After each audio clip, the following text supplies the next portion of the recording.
Hello hi नमस्कार, स्वागत है आप सभी का मैग्नेट ब्रेन्स के IIT JEE on NEET channel पे। जी हां, आज हम बात करेंगे हमारे लेक्चर 5 जो कि होगा वेरिएबल एक्सेलरेशन प्रॉब्लम्स और रिलेटिव मोशन। देखो यार, लास्ट लेक्चर में मैंने आपको मोशन अंडर ग्रेविटी पढ़ाया था जो कि केस था कांस्टेंट एक्सेलरेशन का। और जब भी कांस्टेंट एक्सेलरेशन की बातें आती है मैं आपसे कहता हूं कि आपको यूज करना है इक्वेशन ऑफ मोशंस को। लेकिन अगर वेरिएबल एक्सेलरेशन आ गया फिर क्या करें? तो मैंने बोला था वहां पे आप कैलकुलस का इस्तेमाल करेंगे, डिफरेंशिएशन और इंटीग्रेशन का यूज करेंगे। तो उससे रिलेटेड कुछ सवाल मैंने आपको कराए थे, बट मुझे ऐसा लगा कि शायद कुछ और सवाल कराने भी चाहिए, तो मैंने आपको एक सेशन छोटा सा और ले लिया। इसी में ही हम लोग पढ़ लेंगे, कुछ 3-4 सवाल और कर लेते हैं जो कि वेरिएबल एक्सेलरेशन से रिलेटेड होंगे, थोड़ा अच्छे वाले कुछ सवाल होंगे ये। उसके बाद हम रिलेटिव मोशन चालू करेंगे। रिलेटिव मोशन बड़ा इंटरेस्टिंग सा टॉपिक है। अभी तक जितनी भी बातें आपने पढ़ी हैं उनको अगर थोड़ा सा सिंपलेस्ट फॉर्म में आपको सॉल्व करना है तो रिलेटिव मोशन बहुत काम का है। क्या है रिलेटिव मोशन, कैसे है, वो सब आएगा, लेकिन उससे पहले वेरिएबल एक्सेलरेशन के सवाल करेंगे, तो पेन और पेपर आपके पास होना चाहिए। ठीक है, जो लोग मुझे नहीं जानते, मेरा नाम आशीष कपलेश, पिछले 6 सालों से मैं जेईई एस्पिरेंट्स को पढ़ा रहा हूं। मोर देन 50,000 स्टूडेंट्स को अभी तक मैं पढ़ा चुका हूं, और ये जो मेरा एक्सपीरियंस है ये आपके लिए बहुत फायदेमंद होगा। बस आपको जो करना है वो ये है कि जो भी मैं टॉपिक वाइज एक्सप्लेनेशंस यहां दे रहा हूं आप उनको अपने हाथों से जरूर लिखें। ठीक है, अपार्ट फ्रॉम दिस जो आपको डेली प्रैक्टिस प्रॉब्लम्स मिल रही है उनको जरूर सॉल्व करें। अगर आपको डीपीपीज में कोई डाउट आता है तो उसका वीडियो सॉल्यूशन भी आपको मिलता है, तो वो वीडियो सॉल्यूशन भी आप देख सकते हैं और अपने डाउट्स को क्लियर कर सकते हैं। अपार्ट फ्रॉम दिस जो मैं प्रैक्टिस के लिए क्वेश्चंस कराता हूं वो खुद से सॉल्व करना जरूरी है। जब भी कोई क्वेश्चन आएगा वीडियो को पॉज करो, खुद से ट्राई करो, चेक करो कि आप उस क्वेश्चन को सॉल्व कर पाते हो कि नहीं। Apart from this previous year questions भी अभी आप साथ साथ सॉल्व करो, मैं करवा रहा हूं सॉल्व, मेरे साथ साथ सॉल्व करो तो आपको बेनिफिट रहेगा। देखो भाई, ये जो पूरा प्लान मैंने बनाया ना वो इस हिसाब से बनाया कि आपके लास्ट तक जाके, है ना, बैकलॉग कोई ना रहे। यूजुअली बच्चों के साथ यही होता है कि सर लास्ट में पहुंच गए, हमारे ये रह गया, वो रह गया, वो रह गया, तो यहां पे ये सारी चीजें नहीं रहेगी बेटा। तो इनको फॉलो कर लो तो सिलेक्शन 100% है, मैं गारंटी लेता हूं इस बात की। बस तुम्हें थोड़ा सा भरोसा रखना है मेरे ऊपर, और जो मैं बात बोलूं उसके हिसाब से चीजों को फॉलो करना है। ठीक है, चलिए भाई, तो शुरू करते हैं। सबसे पहला सवाल जो हमारे पास आया, a particle starts moving along a straight line with an acceleration which is given bye a = kt. Find the velocity after time n seconds, find the distance travelled in n seconds. चलिए भाई, तो particle यहां पे आप देख सकते हैं move कर रहा है विद एन वेरिएबल एक्सेलरेशन। आप देख रहे हो यहां पे एक्सेलरेशन टाइम पे डिपेंड करता है, वेरिएबल एक्सेलरेशन है। तो वेलोसिटी बताइए और डिस्टेंस ट्रेवल्ड बताइए कितना होगा। जल्दी से सोचो फिर बताओ क्या आंसर है इसका। सोचा कुछ, क्या करेंगे? देखो भाई, मुझे जो लगता है वो मैं आपको बताता हूं, आप भी सोचना। यार यहां पे एक्सेलरेशन जो है वो फंक्शन है टाइम का, यानी कि वो टाइम पे डिपेंड करता है। मुझसे वो वेलोसिटी मांग रहा है। क्या मैं एक्सेलरेशन को dv/dt लिख सकता हूं क्या? सोच के देखना। क्या मैं एक्सेलरेशन को dv/dt लिख सकता हूं क्या? Is it equals to kt? तो t को इधर ले जाऊं तो dv बन जाएगा kt dt। सही बात रहेगी क्या? उसने बोला है after time n seconds, n seconds के बाद आपको वेलोसिटी बतानी है। इनिशियल वाली है बेटा, स्टार्ट कर रहा है मूविंग को, तो इनिशियली पार्टिकल रेस्ट पे था। ठीक है, पार्टिकल स्टार्ट्स मूविंग यानी कि इनिशियली बोले तो t = 0 पे पार्टिकल था रेस्ट पे, तो इनिशियली उसकी वेलोसिटी 0 हो जाएगी। तो हम इसको सॉल्व करने लगे। हमने क्या, integrating both side, integrating both side, दोनों तरफ इंटीग्रेशन कर दिया मैंने। दोनों तरफ इंटीग्रेशन करने से मुझे क्या फायदा मिलता है, आओ जरा दिखाऊं। Integration of dv is equals to integration of kt dt। Integration of dv equals to integration of kt dt। भाई लिमिट्स क्या लगेगी, t = 0 से लेके n तक। इनिशियल वेलोसिटी थी 0, किसी टाइम n पे वेलोसिटी v होगी। चलो भाई सॉल्व करें इसको भी। यहां पे बनेगा ये v और अपर लिमिट और लोअर लिमिट पुट जरूर करना। k कांस्टेंट था, इंटीग्रेशन से बाहर आ जाएगा। t का इंटीग्रेशन t²/2 हो जाता है, रूल पता है आपको, है ना, 0 से लेके n तक।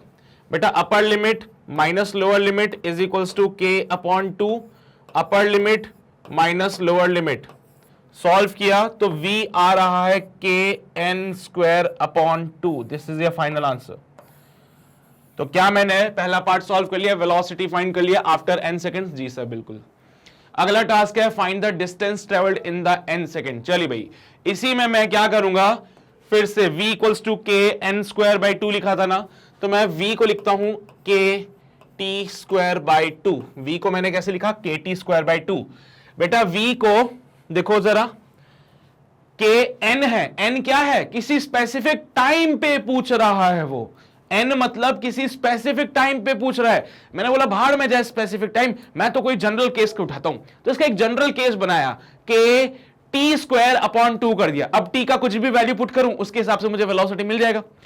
तो वेलोसिटी जो है वो फंक्शन ऑफ टाइम का, तो kt²/2, v की जगह पे मैं लिखता हूं ds/dt इक्वल्स टू kt²/2। भाई ds को क्या लिखेंगे हम लोग, k/2 t²dt। फिर से वही बात है, दोनों तरफ क्या करना पड़ेगा, इंटीग्रेशन करना पड़ेगा। तो इंटीग्रेशन बोथ साइड,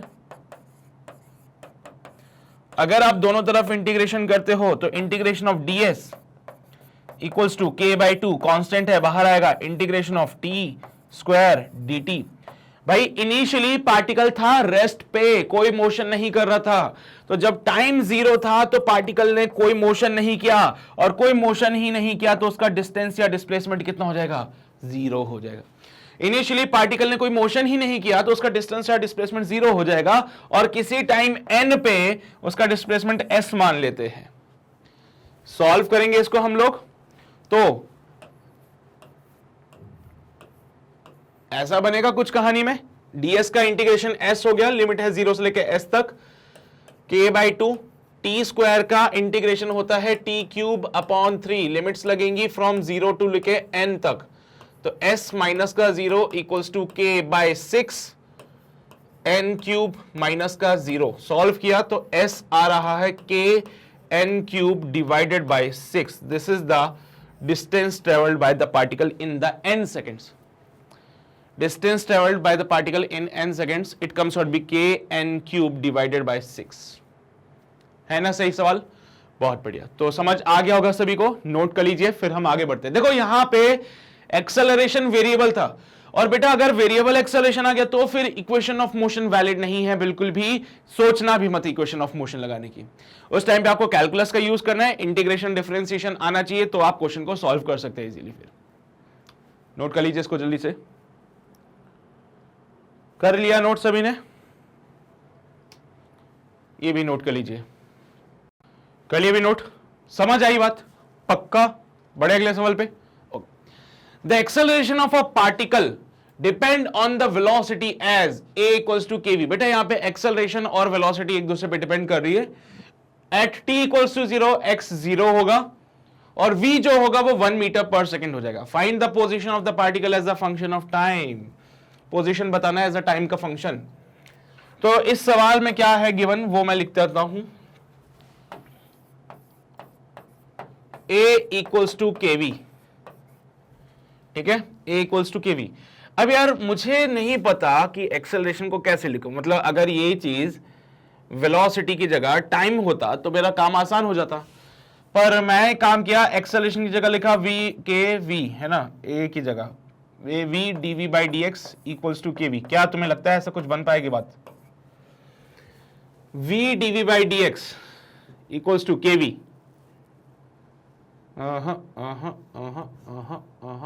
एक और काम करते, रुको, ये भी मैच नहीं करेगा, मजा नहीं आएगा, फिर कॉम्प्लिकेटेड हो जाएगी चीजें। इसकी जगह dv/dt ही लिखते हैं, चलो इसकी जगह dv/dt ही लिखते हैं, and it will B kv, काम हो जाएगा आसान। देखो ना, ये kv है, ये dv/dt हो गया, v नीचे आ जाएगा, so 1/v dv equals to k dt। बन जाएगी कहानी बढ़िया। इंटीग्रेटिंग बोथ साइड, मैंने दोनों तरफ इंटीग्रेशन किया,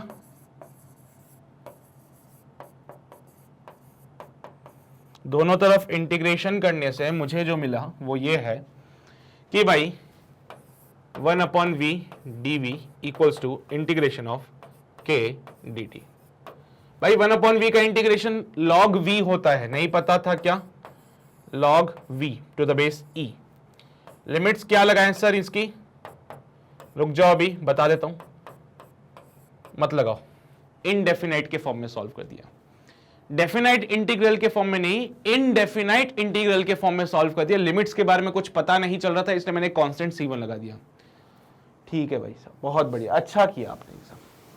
अब इन्होंने क्या बोला, देखो t इक्वल्स टू 0 पे x 0 होगा और v यहां पे 1 होगा। So at t equals to 0, at t equals to 0 v यहां पे 1 हो जाएगा और x की वैल्यू 0 हो जाएगी। बेटा यहां पे v की जगह 1 पुट करते हैं तो ये हो जाएगा log, या फिर ln लिख दूं अब तो, ln 1 equals to k into 0 plus का c1। भाई log 1 जो होता है वो 0 होता है, इक्वल्स टू 0 प्लस का c1, तो यहां से c1 का वैल्यू 0 ही रहेगा हमारे पास, c1 का वैल्यू 0 ही रहेगा। c1 का वैल्यू 0, तो यहां से इसको हटा दिया जाए और हमारी इक्वेशन को दोबारा लिख दिया जाए, ln v equals to kt। ln मतलब log बेस e होता है, तो v बन जाएगा e का पावर kt। v क्या हो जाएगा, e का पावर kt। अब अगर मैं v की जगह लिख दूं dx बाई dt, अगर मैं v की जगह लिख दूं dx by dt equals to e का पावर kt, है ना जी। सो dx हो जाएगा e का पावर kt dt। सही बात रहेगी कि नहीं रहेगी, सोच के देखो। पहले मैंने वेलोसिटी का टाइम के साथ रिलेशन निकाला, फिर वेलोसिटी को dx बाई dt लिखा तो यहां से आया। अब फिर से इंटीग्रेशन करना है, इंटीग्रेटिंग बोथ साइड्स, दोनों तरफ इंटीग्रेट करेंगे बेटा। So it will be your integral of dx equals to integral of e का power kt dt। Integration of dx equals to integration of e का पावर kt dt। चलेगा यहां तक, solve करें आगे, चलो सर। तो यहां से हो जाएगा x e का power kt by k plus का c2। अरे e का पावर kt, इंटीग्रेशन e का पावर kt ही रहता है, लेकिन t के साथ जो मल्टीप्लाई में होता है वो नीचे आ जाता है। अच्छा, इन्होंने बोला था t इक्वल्स टू 0 पुट करोगे तो x की वैल्यू भी 0 होगी और v का वैल्यू 1 होगा। क्वेश्चन में बोलिए ये बात, देख लो, t इक्वल्स टू 0 पे x 0 होगा, v 1 होगा। हमने मान ली इसकी बात, हमने बोला t को 0 पुट करो तो x को भी 0 पुट करोगे तो 0 इक्वल्स टू e का पावर 0 अपॉन k प्लस का c2। 0 equals to 1 by k plus का c2। c2 जो बनेगा वो बनेगा माइनस का 1 बाय k, तो ये लो भाई c2 का वैल्यू बन गया माइनस का 1 बाय k। अब c2 अगर माइनस का 1 बाय k है तो इसको उठा के यहां पुट करेंगे और हमारे लिए पोजीशन की जो इक्वेशन बनेगी, it comes out be e का power kt upon k minus 1 by k। 1 by k common ले लिया, e का पावर kt माइनस का 1 लीजिए भाई साहब। This is the position of this particle as a function of time. क्या मांग रहा है, find the position of the particle as a function of time. मैंने क्या यही लिखा है यहां पे, पोजीशन टाइम पे डिपेंड कर रहा है, खत्म सवाल। बिल्कुल ऐसे थोड़ा सा मतलब ये थोड़ा सा जहरीले टाइप के सवाल हैं, है ना। इससे पहले तो इजी वाले थे, बट थोड़ा सा जहरीले सवाल कैसे आते हैं वो मैं टेस्ट करवा रहा हूं तुम लोगों को यहाँ पे, है ना। तो लिख लीजिए सवाल को, अच्छा क्वेश्चन था बेटे भी, है ना, लिख लो इसको।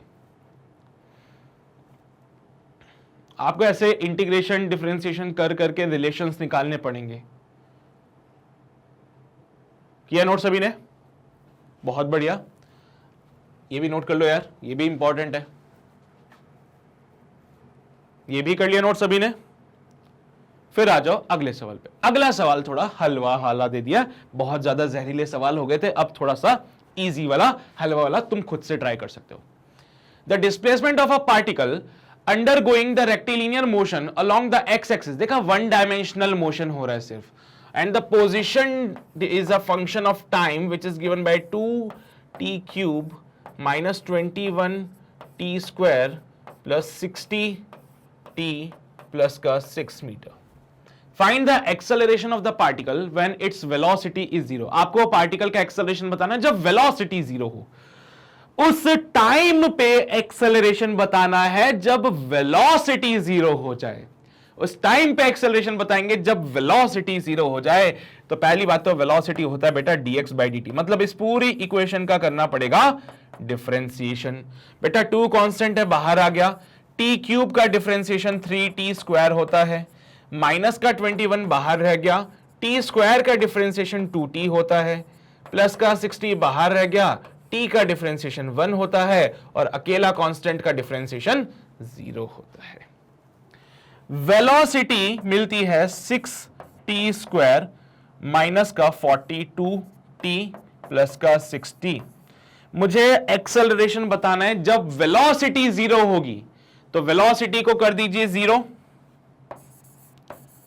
When velocity will be 0। तो बेटा उस केस में 6t स्क्वायर माइनस का 42t, 6t स्क्वायर माइनस का 42t प्लस का 60 0 हो जाएगा। 6 को कॉमन ले लिया तो t स्क्वायर माइनस का 7 6 42 होता है तो 70 हो जाएगा और यहां पे प्लस का 10 इक्वल्स टू 0। सो इक्वेशन बनती है t स्क्वायर माइनस का 70 प्लस का 10 इक्वल्स टू 0। चाहो तो क्वाड्रेटिक बना सकते हो, हाँ सर बिल्कुल बना सकते हैं। टी स्क्वायर माइनस का 5t माइनस का 2t प्लस का 10 इक्वल्स टू 0। देखो भाई 5 2 10 होते हैं और 5 प्लस 2 7 भी होते हैं, बनती है बात बढ़िया। t को कॉमन ले लिया यहां से, it comes out be t minus का 5, यहां पे माइनस 2 को कॉमन ले लिया, it will be your t minus का 5 इक्वल्स टू 0। सो एक बार t माइनस 5 कॉमन ले लिया और यहां पे बन गया t माइनस का 2 इक्वल्स टू 0। सो t का वैल्यू मिलता है 2 सेकेंड्स, ऑल्सो t का वैल्यू मिलता है 5 सेकेंड। तो एक्सेलरेशन बताना है पार्टिकल का उस केस में क्या बताना है आपको, एक्सेलरेशन। दो जगह पे वेलोसिटी 0 हो रही है बेटा, दो जगह पे वेलोसिटी 0 हो रही है, एक तो 2 सेकेंड्स पे हो रही है और एक 5 सेकेंड्स पे हो रही है, ठीक है। मेरे हिसाब से मुझे क्या लगता है कि पहले 2.5 सेकेंड्स के लिए पार्टिकल एक्सेलरेट किया होगा, उसके बाद डी एक्सेलरेट कर लिया होगा, तभी तो ऐसा कुछ बनता है ना। पर ठीक है, हमें क्या मतलब, हम तो एक्सेलरेशन पे आते हैं। t इक्वल्स टू 0 पुट किया तो ठीक है, बढ़िया, हाँ ठीक है। सो t इक्वल्स टू 2 और 5 पे हमें एक्सेलरेशन बताना है, find the acceleration of the particle. अब देखो ये रही वेलोसिटी की इक्वेशन, दिस इक्वेशन। अगर मैं इसका फिर से टाइम के साथ डिफरेंशिएशन कर दूं तो एक्सेलरेशन मिलेगा। Let's solve this on the next page. v equals to 6t square minus का 42 प्लस का 60 माइनस का 42t प्लस का 60। अगर मैं एक्सेलरेशन की बात करूं, it is your dv by dt। इसका डिफरेंशिएशन करा तो t स्क्वायर का डिफरेंशिएशन 2t होता है, माइनस का 42, t का डिफरेंशिएशन 1 होता है और अकेला 60 0 है तो 0। So acceleration comes out be 12t minus का 42। t इक्वल्स टू 2 सेकेंड्स पे मैं एक्सेलरेशन चेक कर लेता हूं, तो ये एक्सेलरेशन आ रहा है 12 इंटू 2 माइनस का 42, 24 माइनस का 42, I think it comes out be minus का 22।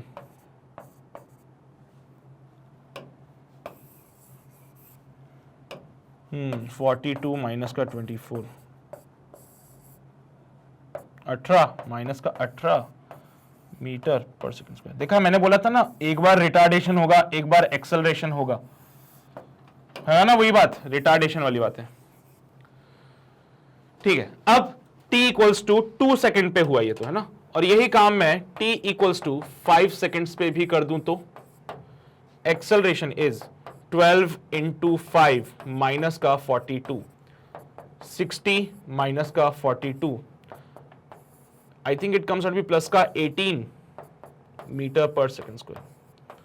तो पहले तो गाड़ी हमारी, जो भी पार्टिकल था वो रिटार्ड हो रहा था।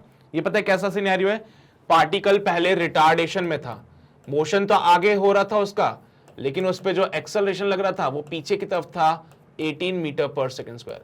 इससे क्या हुआ, थोड़ा आगे गया और पार्टिकल यहां पे रुक गया। पहले भी पार्टिकल यहां पे रेस्ट पे ही था, पार्टिकल ने चलना शुरू किया तो वो रिटार्डेशन हुआ और वो पार्टिकल फिर से यहां पे रुक गया आके। अब जैसे पार्टिकल यहां पे रुका,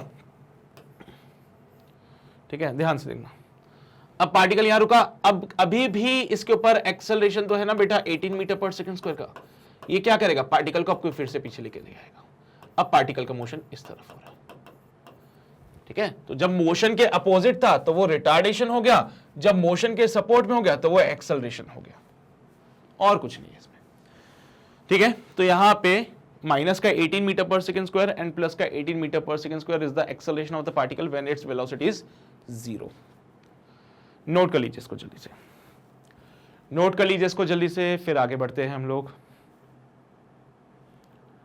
किया नोट सभी ने? ये भी नोट कर लीजिए भाई, हो गए भी नोट, वेरी गुड, बहुत बढ़िया। सो आई थिंक अभी एक्सेलरेशन, वेरिएबल एक्सेलरेशन की जो समस्याएं हैं वो समझ आ रही होगी कि कैसे सॉल्व करना, उनको क्या अप्रोच होगी उनको सॉल्व करने के लिए, ठीक है। सो यहां पे हमारे ये वेरिएबल एक्सेलरेशन की जो प्रॉब्लम्स थी वो समाप्त होती है। अब एक नया पार्ट शुरू करते हैं, it's all about the relative motion. याद हो तो बिल्कुल शुरुआती लेक्चर में मैंने आपसे कुछ एग्जाम्पल शेयर किए थे, जब मैं आपको रेस्ट और मोशन के बारे में बता रहा था। मैंने क्या बोला था, रेस्ट और मोशन एब्सोल्यूट नहीं होते, रिलेटिव होते हैं। जब मैंने बोला था rest and motion are relative, तो रिलेटिव का मेरा मतलब क्या था बेटा, किसी के रेस्पेक्ट में। तो जब मैं बात करूंगा रिलेटिव मोशन की, तो जब मैं बात करूंगा रिलेटिव मोशन की, तो एक ऐसा मोशन जो किसी और के रेस्पेक्ट में है उसकी चर्चाएं होंगी। जैसे कि तुम लोगों के लिए अभी मैं चल रहा हूं, तुम लोगों के लिए अभी मैं रेस्ट पे हूं, तो मेरा मोशन या मेरा रेस्ट पे होना तुम्हारे रेस्पेक्ट में इज द रिलेटिव मोशन। तो रिलेटिव मोशन बेसिकली किसी एक ऑब्जेक्ट का मोशन किसी दूसरे के रेस्पेक्ट में होगा, यह हमारा सिंपल सा फंडा है। रिलेटिव मोशन को पढ़ने से पहले हम यहां पे कुछ पुरानी बातों को रिकॉल करते हैं। मैंने आपको फ्रेम ऑफ रेफरेंस बताया था, याद है फ्रेम ऑफ रेफरेंस क्या होता था? एक कार्टेशियन कोऑर्डिनेट सिस्टम बनाते थे जिसमें घड़ी लगी हुई है, और अगर किसी ऑब्जेक्ट का पोजीशन उस कार्टेशियन कोऑर्डिनेट सिस्टम के हिसाब से चेंज हो गया तो वो मोशन में होता था। अगर किसी का पोजीशन उस कार्टेशियन सिस्टम के हिसाब से चेंज नहीं हुआ तो वो रेस्ट पे रहता था। ऑब्जर्वर कहां रहता था? हमेशा बीच में खड़ा होता था, ओरिजिन पे। ऑब्जर्वर हमेशा बीच में खड़ा होता था, और जो उसकी ऑब्जर्वेशन होती थी वो ये होती थी बेटा, ये तो होता था ऑब्जर्वर। ऑब्जर्वर वो जो ऑब्जर्वेशन करता है, देखने वाला, और ये कौन होता था? ऑब्जर्वेशन, जिसको देख रहा है ना। चलो, अब अगर इसका पोजीशन चेंज हो गया टाइम के साथ तो ये क्या बोलेगा कि ये मोशन में है। अगर इसका कोऑर्डिनेट टाइम के साथ चेंज हो गया तो वो मोशन में है। अगर उसका कोऑर्डिनेट टाइम के साथ चेंज नहीं हुआ तो ये ऑब्जर्वर क्या बोलेगा कि ये रेस्ट पे है। जैसे कि यहां पे देखो बेटा, अगर एक आदमी यहां पे बस में खड़ा है और उसके साथ यहां कोई और भी है जो बस में है, तो बेटा इन बाहर वाली मैडम के लिए ये अंदर वाली मैडम क्या है? मोशन में। तो इन्होंने क्या बोला? You are moving. इसने इसको देख के क्या बोला? You are moving. लेकिन ये क्या बोलती? पागल है क्या, मैं तो रेस्ट पे हूं, मैं तो खड़ी हूं एक जगह। समझो बात को। तो दो लोग, उनके लिए नजरिया अलग अलग है। इसने नाम दे दे, इनको अच्छा नहीं लग रहा ना, इसका नाम ए रख देते हैं, इसका नाम बी रख देते हैं, और ये हमारा बेचारा सी। ठीक है, बी ने सी को देखा तो बी सी को क्या बोलेगा? You are moving. ए ने सी को देखा तो बोलता है पागल है, सी तो रेस्ट पे है। तो एक सी, दो अलग अलग ऑब्जर्वर, दोनों की अलग अलग ऑब्जर्वेशन हुआ। ये क्यों हुआ? ये इसलिए हुआ क्योंकि दोनों के फ्रेम ऑफ रेफरेंस अलग अलग है, बस, इससे ज्यादा कुछ नहीं है। एक का फ्रेम ऑफ रेफरेंस बेटा ग्राउंड हो गया, इसका फ्रेम ऑफ रेफरेंस जो है ये रहा, मैंने बना दिया यहां पे, ये एक्स एक्सिस था, यहां पे थोड़ा सा एक्सटेंड कर लेता हूं इसको मैं, है ना। इसका फ्रेम ऑफ रेफरेंस बेटा ये ग्राउंड हो गया, इसने यहां पे घड़ी लगा के रखी हुई है जिसमें वो टाइम देख रही है।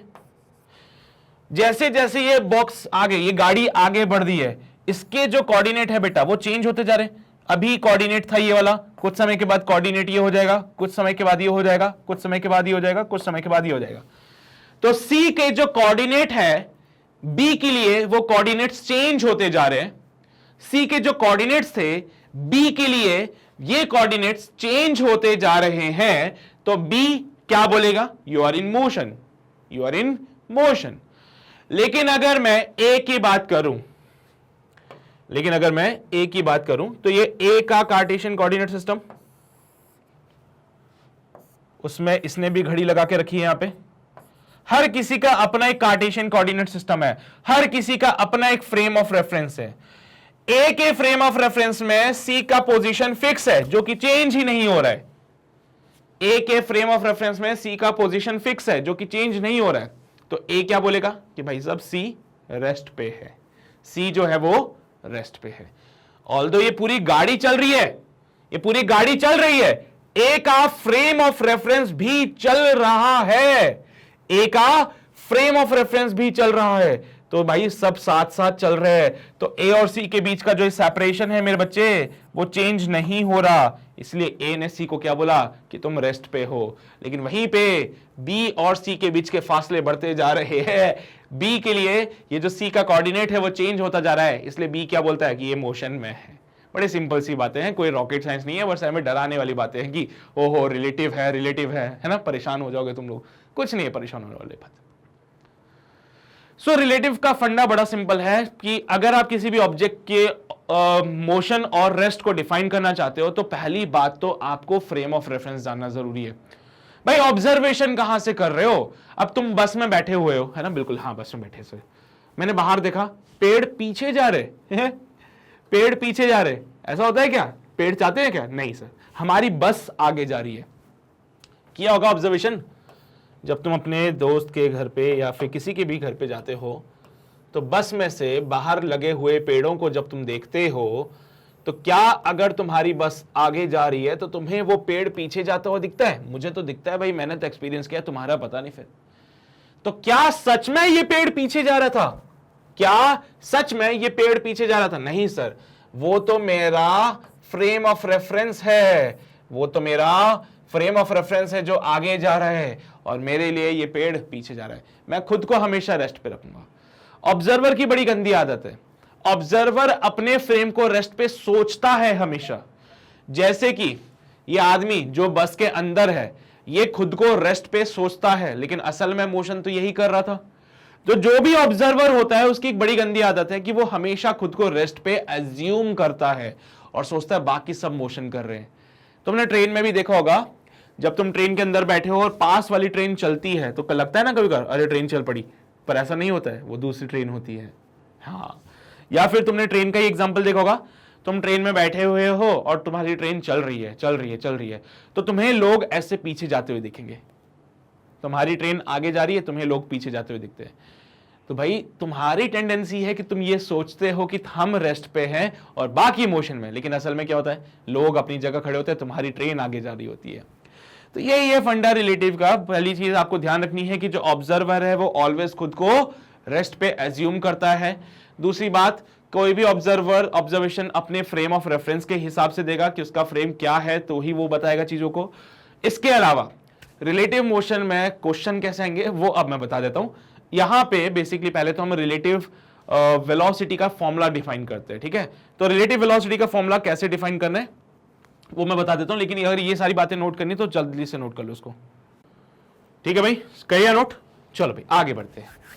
अब यार इसके बारे में जरा थोड़ा सा डिटेल में चलते हैं, फॉर्मूला वगैरह देख लेते हैं, रिलेटिव वेलोसिटी के फॉर्मूले कैसे डिफाइन करने हैं।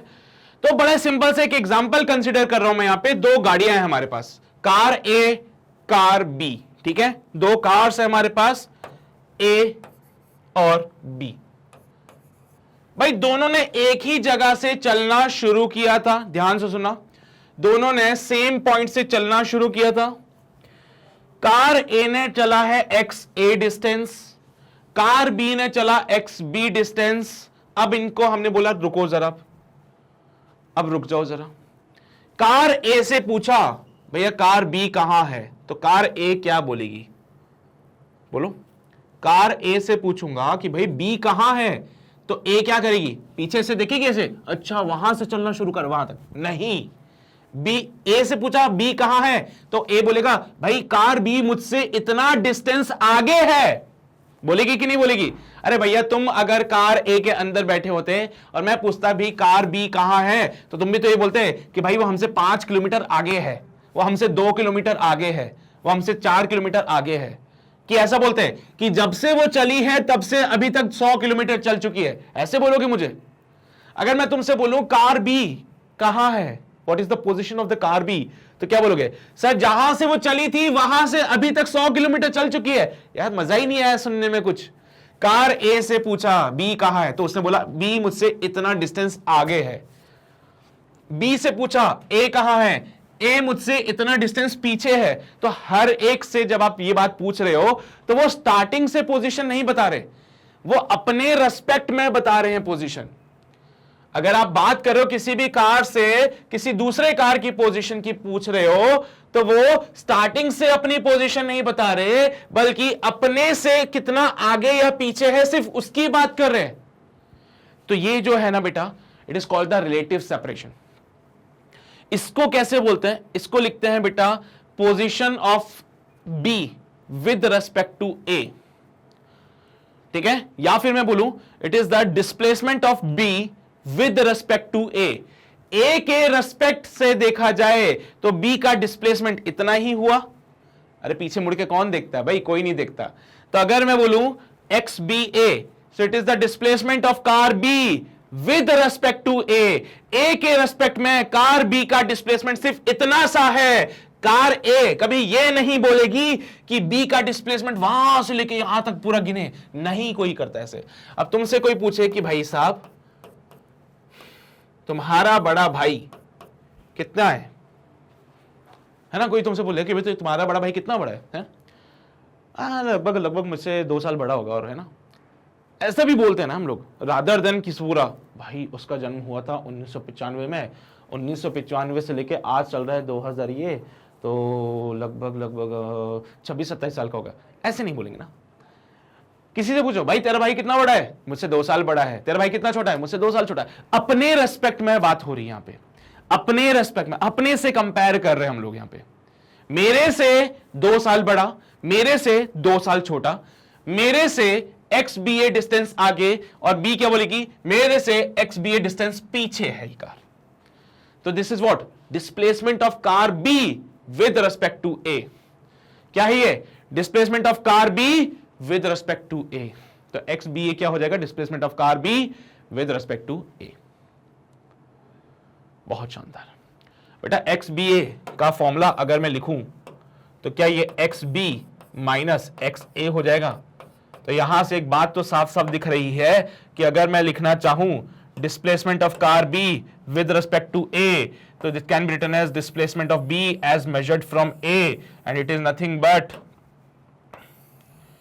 एक्स बी माइनस एक्स ए।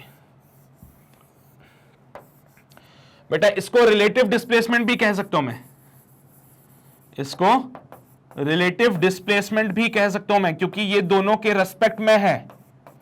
ये स्टार्टिंग से नहीं है बेटा, ये जो डिस्प्लेसमेंट मैं लिख रहा हूं एक्स बी ए, ये स्टार्टिंग से नहीं है, ये इन दोनों के बीच की बातें हैं, इन दोनों के बीच की बातें हैं। तो this is the relative displacement, इन दोनों के रेस्पेक्ट में डिस्प्लेसमेंट है ये, स्टार्टिंग से नहीं, स्टार्टिंग से नहीं, इन दोनों के रेस्पेक्ट में। This is the displacement of B, this is the displacement of A, displacement of B is the displacement of A.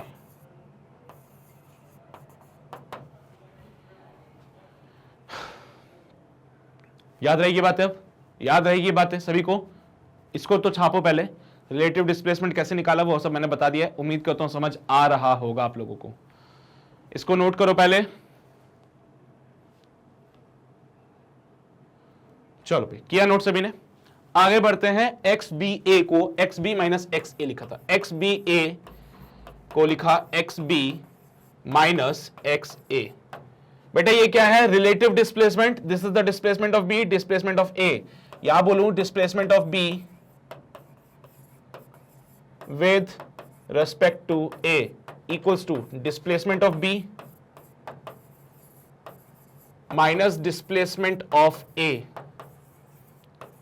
ठीक है, ये बात ध्यान रखना। अगर मैं इस इक्वेशन का डिफरेंशिएशन कर दूं विद रिस्पेक्ट टू टाइम, अगर मैं इस इक्वेशन का डिफरेंशिएशन कर दूं विद रिस्पेक्ट टू टाइम, तो बेटा क्या बन जाएगा, D X B A by D T equals to D X B by D T minus D X A by D T.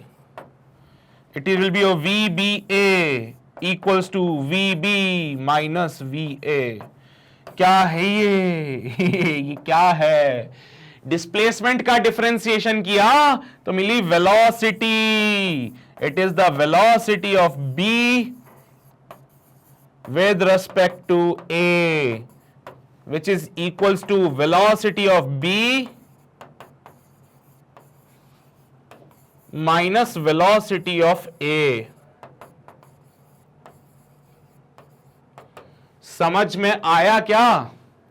तो ये हमारी पोजीशन की बातें थी, इसका डिफरेंशिएशन समय के साथ किया तो वेलोसिटी मिल गई। ये है बेटा रिलेटिव वेलोसिटी। क्या बोलेंगे इसको, रिलेटिव वेलोसिटी। क्या बोलेंगे इसको, रिलेटिव वेलोसिटी। नोट कर लो जल्दी से, नोट कर लो जल्दी से भाई इसको। अच्छा, ये रिलेटिव वेलोसिटी हमारे पास कब आई, ये रिलेटिव वेलोसिटी हमारे पास कब आई, जब हमारी एक गाड़ी मूव कर रही है वी ए से, हमारी दूसरी गाड़ी मूव कर रही है बी से इन द सेम डायरेक्शन।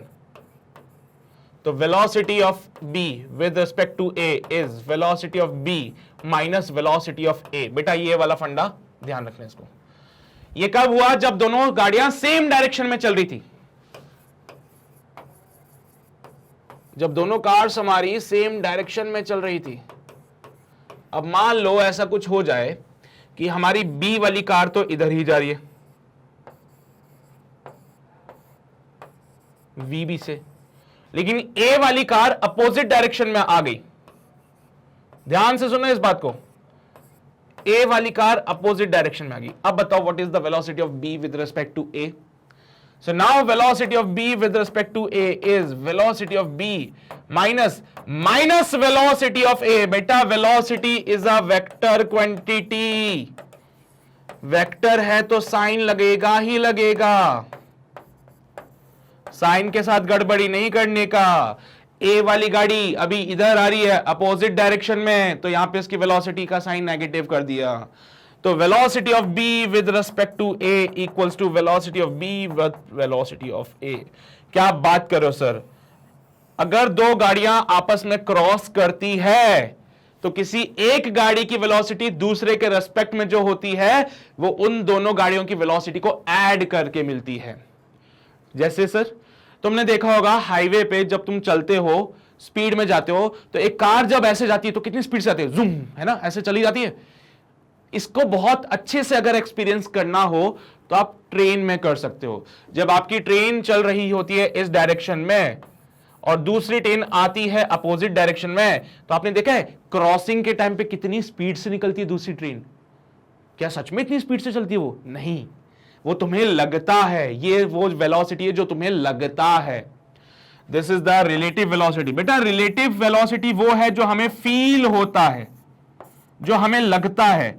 हमारे लिए दूसरी ट्रेन की जो स्पीड होती है वो हमारी स्पीड प्लस उसकी स्पीड होती है, लेकिन असल में कोई आदमी जो ग्राउंड पे खड़ा होकर देखेगा उसको वो नॉर्मल स्पीड से चलती हुई दिखेगी।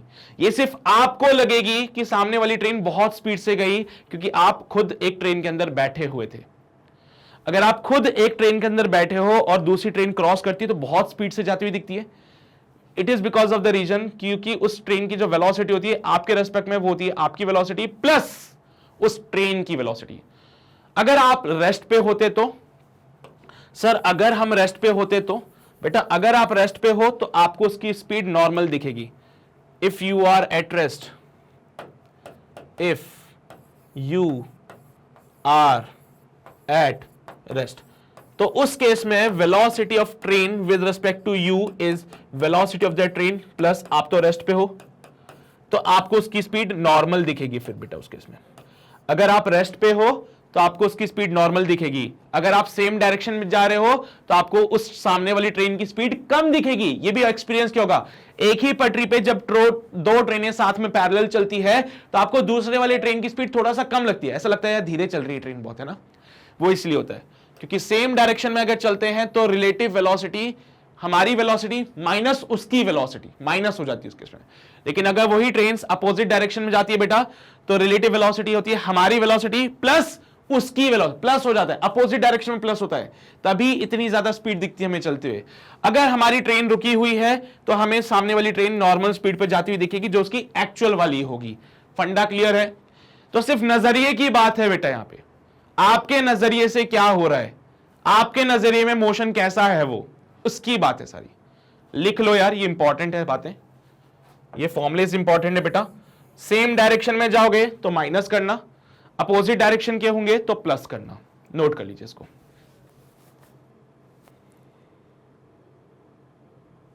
किया नोट सभी ने? समझ तो आता है ना? ये सारी बातें लिख ली होगी ना तुमने। रिलेटिव वेलोसिटी का फॉर्मूला आया कहां से, डिफरेंशिएशन वगैरह करके सब बताया ना। चलिए भाई बहुत बढ़िया। तो इसी पे एक सवाल करके बता दो, find the relative velocity of the bus with respect to truck and relative velocity of truck with respect to bus. ये रही बस, ये रहा ट्रक, लिख दो यहां पे।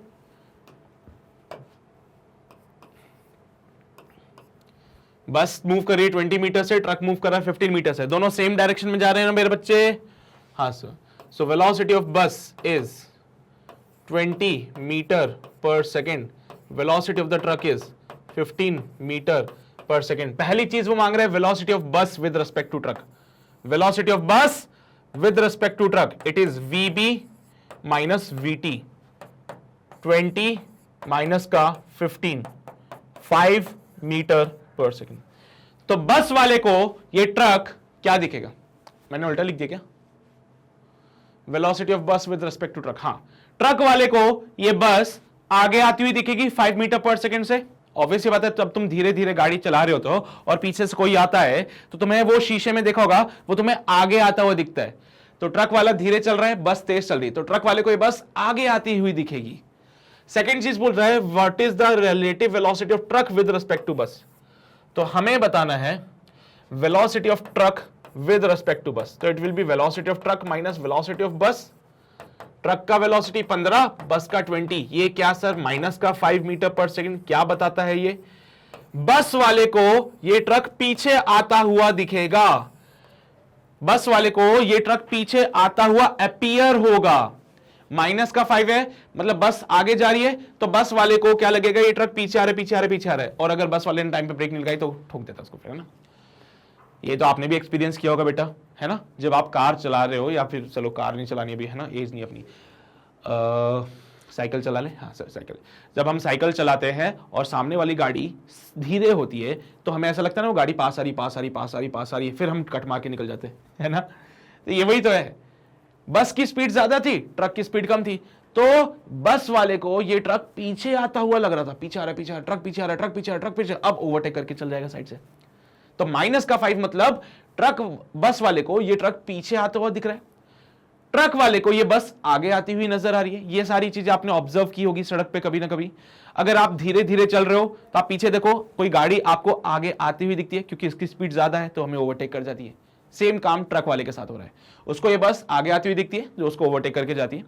लेकिन अगर आप किसी को ओवरटेक कर रहे हो तो आगे वाली गाड़ी आपको पीछे आती हुई दिखती है, पीछे आ रही, पीछे आ रही, पीछे, अरे निकल गई, निकल गई गाड़ी, पीछे निकल गई गाड़ी, पीछे निकल गई, हमने ओवरटेक कर लिया उसको, है ना। ये वही फंडा है, इसके अलावा और कुछ नहीं बेटा इसमें, इसके अलावा और कुछ भी नहीं है इसमें। नोट कर लीजिए इसको जल्दी से, फिर आगे बढ़ते हैं। चलो कर लिया नोट सभी ने, समझते हो ना बात को, आगे बढ़े। अगला सवाल, two trains each 50 meter long are traveling in the opposite direction with respective velocities 10 meter per second and 15 meter per second. The time of crossing is, भाई दो ट्रेन्स यहां पे इन्होंने बना दी है और बोला ये दोनों ट्रेन्स क्या कर रही है, एक दूसरे को क्रॉस कर रही है। हर एक ट्रेन जो है बेटा वो कितनी हो गई, 50 मीटर लॉन्ग हो जाएगी। हर एक ट्रेन क्या हो जाएगी, 50 मीटर लॉन्ग हो जाएगी। तो इनका टाइम ऑफ क्रॉसिंग बताइए कितना होगा, इनका टाइम ऑफ क्रॉसिंग कितना होगा। एक ट्रेन ये थी, एक ट्रेन ये थी, है ना। एक ट्रेन चल रही है मान लो 10 मीटर पर सेकंड से, और दूसरी ट्रेन चल रही है बेटा 15 मीटर पर सेकंड से, 15 मीटर पर सेकंड से।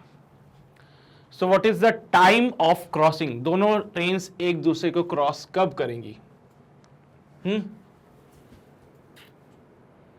दोनों ट्रेन्स चल रही है ना, दोनों ट्रेन्स एक दूसरे को क्रॉस तब करेगी जब दोनों के एंड एक साथ होंगे। क्या ये बात सही समझती है तुम लोग? दोनों ट्रेन्स एक दूसरे को क्रॉस करेगी जब दोनों के एंड यहां पे हो जाएंगे। ये वाली ट्रेन तो अपनी अभी भी आगे जा रही थी बेटा 15 मीटर पर सेकंड से, और ये वाली ट्रेन इधर जा रही है 10 मीटर पर सेकंड से।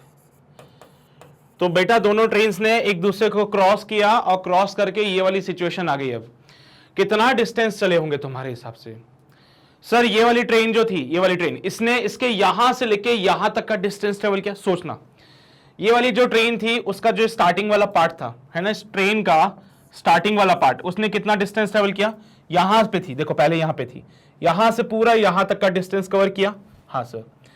जब ये ट्रेन इस डिस्टेंस पे आई तो कितना चली बेटा? खुद ही सोचो, एक ट्रेन है ये वाली, किसी एक को रोक दो, मैंने इसको रोक दिया, इसको रोक दिया, ये वाली ट्रेन रुक गई, ये वाली ट्रेन चल रही है।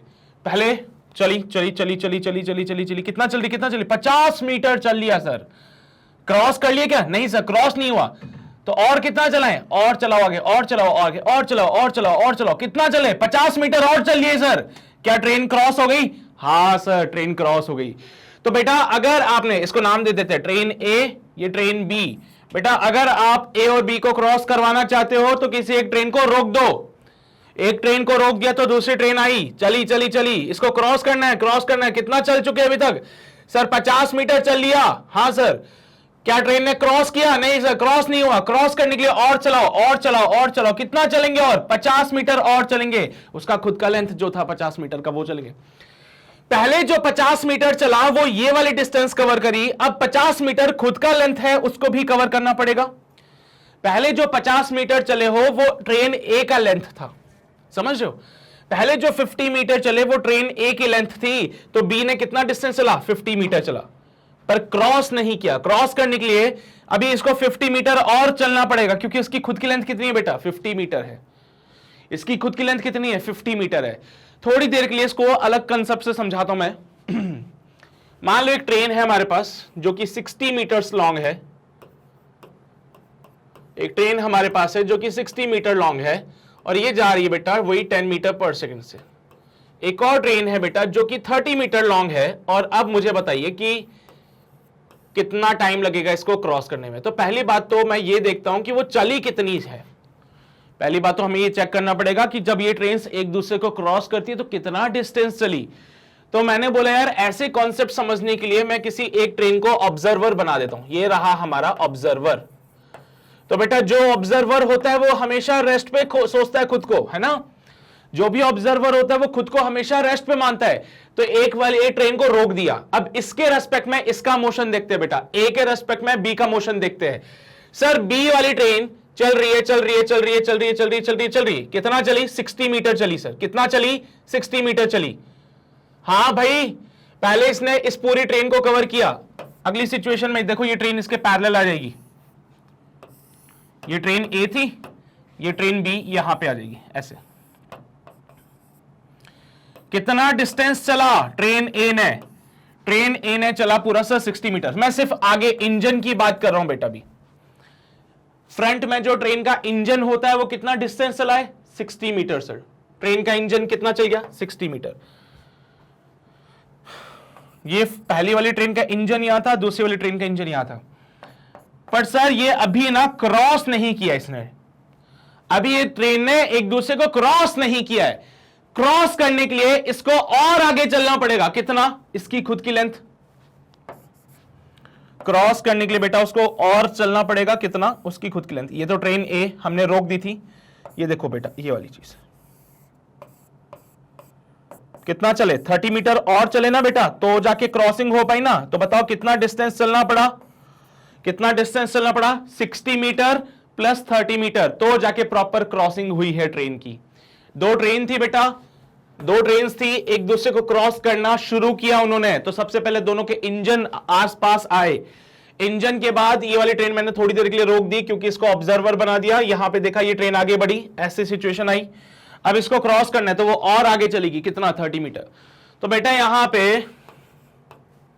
ये ए और बी था, तो displacement of train B with respect to A is the relative separation.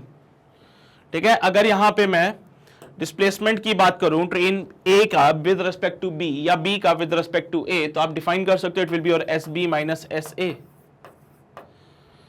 ए को आपने रेस्ट पे रख दिया बेटा, तो ए ने कोई मोशन नहीं किया, ए को आपने रेस्ट पे रख दिया था, since A is at rest. Sir कहां रखा रेस्ट पे?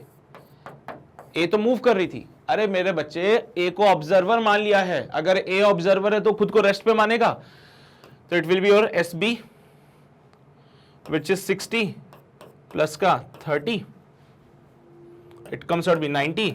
इसको बेटा रिलेटिव सेपरेशन बोल देना आप लोग।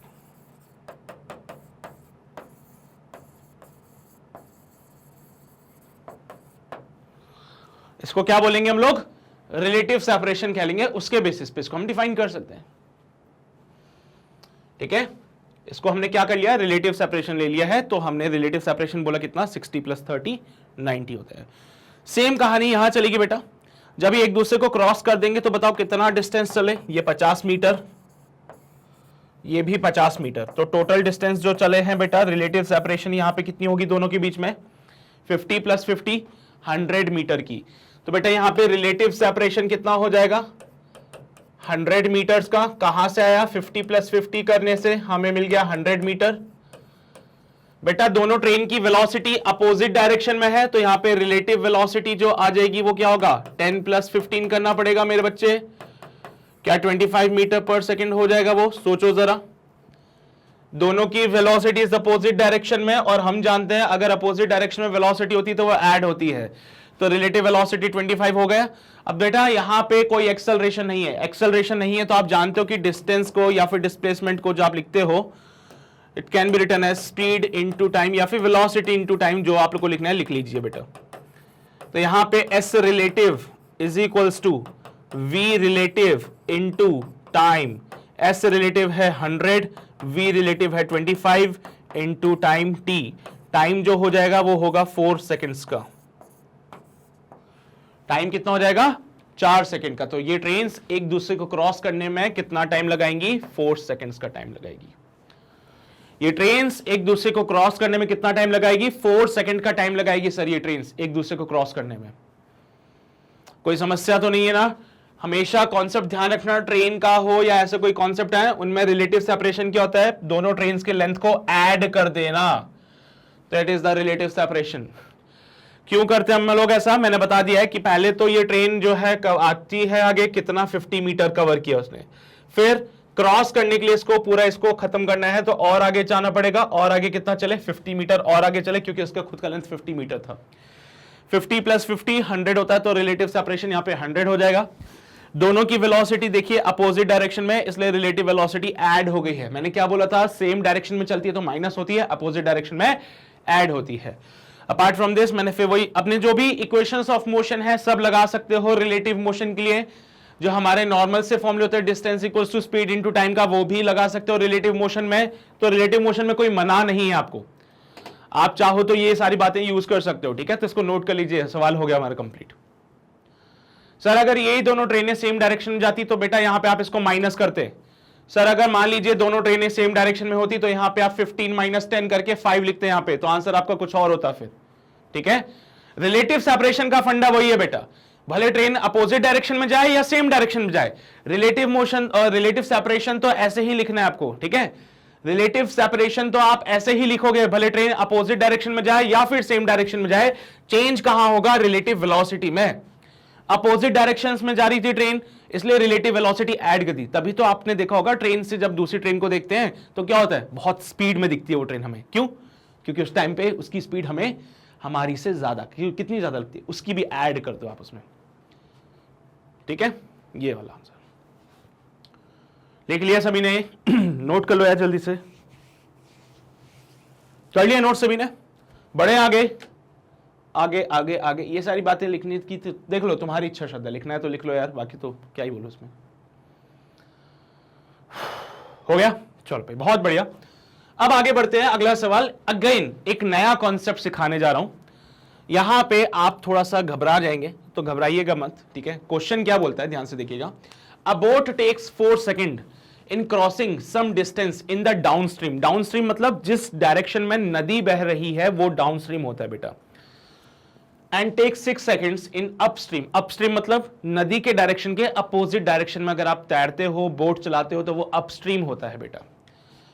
Find the time taken by him to cover the same distance in the still water. बेटा क्या हुआ यहां पे, सिनेरियो बड़ा सिंपल सा है। बोला है कि नदी बह रही है, हमने क्या बोला, जिस डायरेक्शन में नदी बहती है उसको डाउनस्ट्रीम कहते हैं बेटा, और नदी के डायरेक्शन के अपोजिट में अगर आप जाते हो तो it is called your upstream. अगर आप नदी के फ्लो में जा रहे हो, अगर नदी जिस डायरेक्शन में बह रही है आप भी उसी डायरेक्शन में जा रहे हो, तो इसको डाउनस्ट्रीम कहेंगे, इसको कहेंगे डाउनस्ट्रीम। और अगर आप नदी के फ्लो के अपोजिट डायरेक्शन में जा रहे हो, ये अपस्ट्रीम है बेटा। तो पहला सिनेरियो बोला गया कि आपने बोट उठाई, बोट उठा के आप चल दिए नदी के डायरेक्शन में,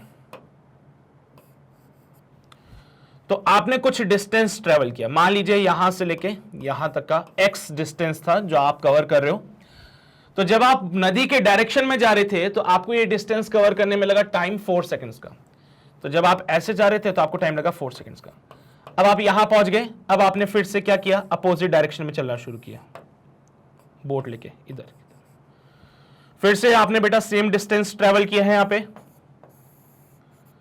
ठीक है। जब आप नदी के डायरेक्शन में जा रहे थे तो आपको 4 सेकंड्स लगे x डिस्टेंस कवर करने में। जब आप नदी के अपोजिट डायरेक्शन में आ रहे हो तो आपको 6 सेकंड लगे सेम डिस्टेंस को ट्रेवल करने में। नदी का फ्लो किस डायरेक्शन में है? So this is the river flow.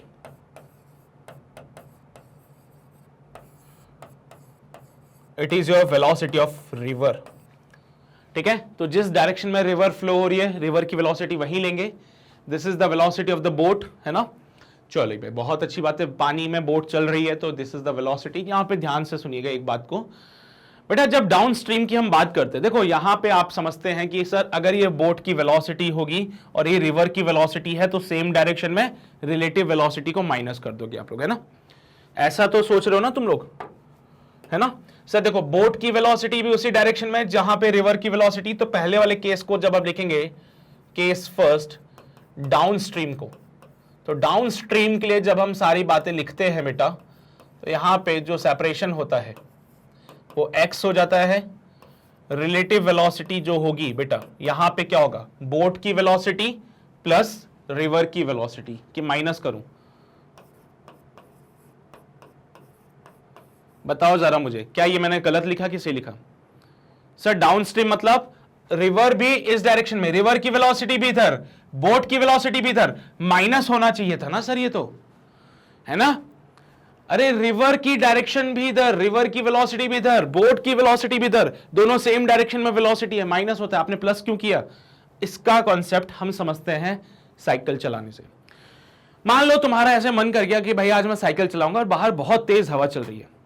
जब तुम साइकिल चलाते हो बेटा और हवा अपोजिट डायरेक्शन में होती है तो तुम इजीली साइकिल चला सकते हो क्या? हाँ, खुद सोचना इस बात को कि तुम्हारा मन किया कि यार मैं साइकिल चलाऊंगा और तुम निकल गया साइकिल लेके,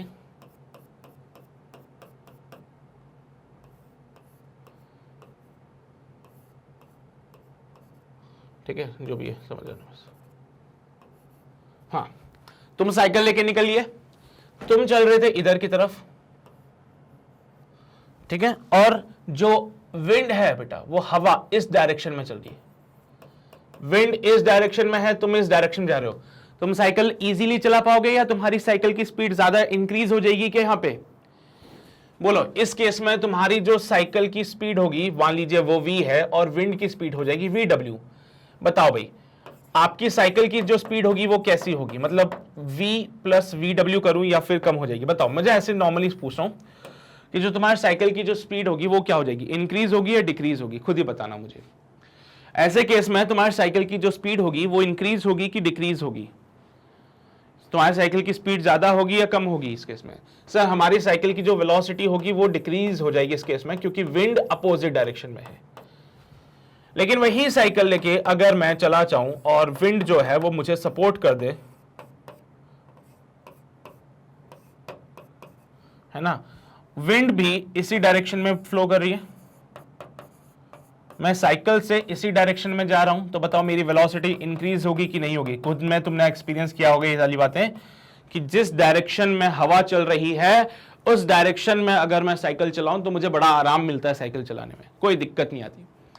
लेकिन विंड के अपोजिट डायरेक्शन में साइकिल चलाऊं तो भाई मुझे बड़ी दिक्कत आती है चलने में। तो बोट के साथ भी ऐसा ही होता है बेटा। अगर आप किसी मीडियम में चल रहे हो, है ना, जैसे आप पानी में चल रहे हो, तो अगर बेटा आप पानी में चल रहे हो तो उस केस में जो आपकी वेलोसिटी होती बोट की, वो रिवर की वेलोसिटी प्लस आपकी जो वेलोसिटी पानी में है वो ऐड हो जाती है फिर उस केस में। ठीक है, क्या बोले? अगर आप पानी के डायरेक्शन में चल रहे हो तो वेलोसिटी ऐड हो जाती है, मतलब आपकी वेलोसिटी इंक्रीज हो जाएगी और ज्यादा। लेकिन अगर आप पानी के अपोजिट डायरेक्शन में चल रहे हो तो उस केस में आपकी वेलोसिटी डिक्रीज हो जाएगी। तो देखा, आपकी जो एक्चुअल वेलोसिटी थी उससे ज्यादा वेलोसिटी आपको मिल जाएगी अगर आप पानी के फ्लो में चलोगे तो। लेकिन अगर आप अपोजिट डायरेक्शन में चले तो फिर आपकी वेलोसिटी कम हो जाएगी। आपकी एक्चुअल वेलोसिटी से ज्यादा आपको फील होगा जब आप पानी में चलोगे इन the same direction of the water flow. But अगर आप अपोजिट डायरेक्शन में चलोगे बेटा तो उस केस में कहानी चेंज हो जाएगी। यहां पे मान लीजिए टाइम टी लगा था बेटा, तो फिर से हमारा वही कॉन्सेप्ट है, S equals to V relative into T. So X equals to 4 into V B plus V are.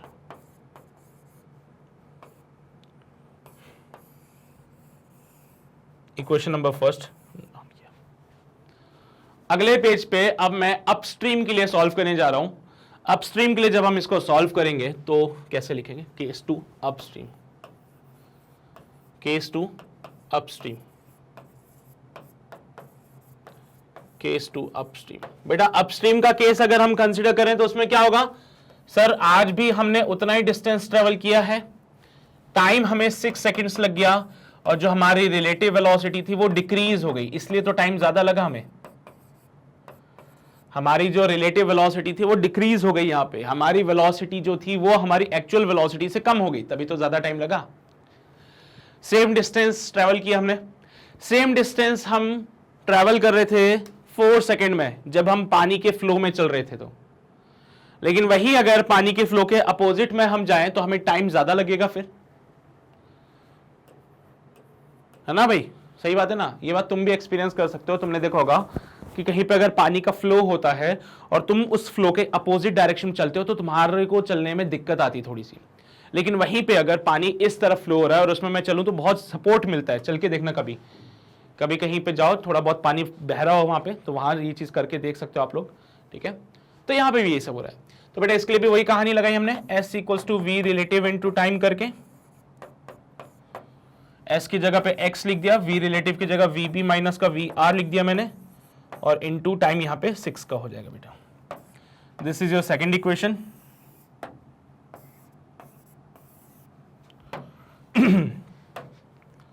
अब क्या होगा बेटा? यहां पे दो इक्वेशंस है, दोनों में x की वैल्यू थी। कंपेयर कर ले एक बार, हम लोग इसको कर सकते हैं क्या? एक बार x मिला था V B plus V R into 4, एक बार x मिला है V B minus V R into 6। दोनों का आपस में कंपेयर करते हैं, वी बी वी आर में रिलेशन आ जाएगा, और फिर यहां से किसी एक को हटा देंगे तो हमें वी आर मिल जाएगा। उसने हमसे क्या मांगा बेटा? उसने मांगा कितना टाइम लगेगा आपको सेम डिस्टेंस कवर करने में in still water. Still water जब वो बोलता है बेटा तो यहां पे वेलोसिटी ऑफ रिवर को 0 कर दीजिएगा आप। जब वो स्टिल वाटर बोले तो स्टिल वाटर में आपको वेलोसिटी ऑफ रिवर को 0 कर देना है। ठीक है, चलिए भाई, तो यहां से पहले तो अगर वेलोसिटी ऑफ रिवर 0 हो जाएगा तो v रिलेटिव वी बी के बराबर हो जाएगा। इसको भी मैं बाद में लिखूंगा। Case number third still water का। बेटा स्टिल वाटर के केस में वेलोसिटी ऑफ रिवर 0 हो जाएगा तो v रिलेटिव हो जाएगा आपका vb के बराबर, क्योंकि जो vr था वो तो 0 हो चुका है। सो v रिलेटिव हो जाएगा आपका vb के बराबर डिस्टेंस आपने आज भी x चला है, टाइम बताइए कितना लगेगा। सो कहानी फिर से वही है, x equals to V B into T. अब वी बी की वैल्यू हम निकाल लें तो हमारा काम बन जाएगा। तो वी बी का वैल्यू कहां से निकालें यार? पहली और दूसरी इक्वेशन का यूज कर सकते हैं हम लोग, पहली और दूसरी इक्वेशन का यूज कर सकते हैं। इस काम को करने के लिए हम लोग बिल्कुल यही करेंगे, पहली और सेकंड इक्वेशन का यूज करते हैं। Let's solve this on the next page. एक बार मुझे मिला x equals to V B plus V R into 4 4 को उठा के नीचे फेंक दीजिए, x by 4 equals to V B plus V are.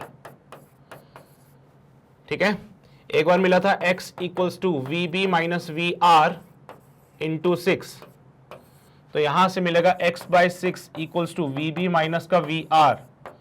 चलिए जी, तो दोनों इक्वेशंस है बेटा,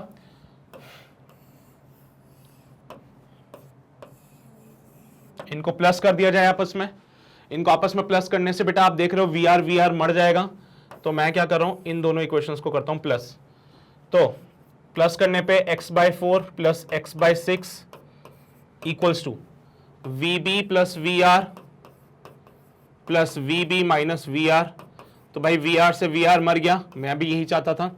एलसीएम बनेगा 12, 4 3 ज़ा 12, 6 2 ज़ा 12 इक्वल्स टू 2 वी बी। 3 2 5 होते हैं, तो 5x divided by 24 is the value of V B. और बेटा ये वी बी को उठा के हम पिछली इक्वेशन में पुट कर दें तो हमारा काम बन जाएगा। ये रहा वी बी का वैल्यू, इसको उठा के यहां पुट करना है, तो x equals to 5x divided by 24 into T. x से x मर जाएगा, सो t का वैल्यू बनेगा 24 divided by 5, 4.8 second. I think this will be the answer. 4.8 second is the right answer है।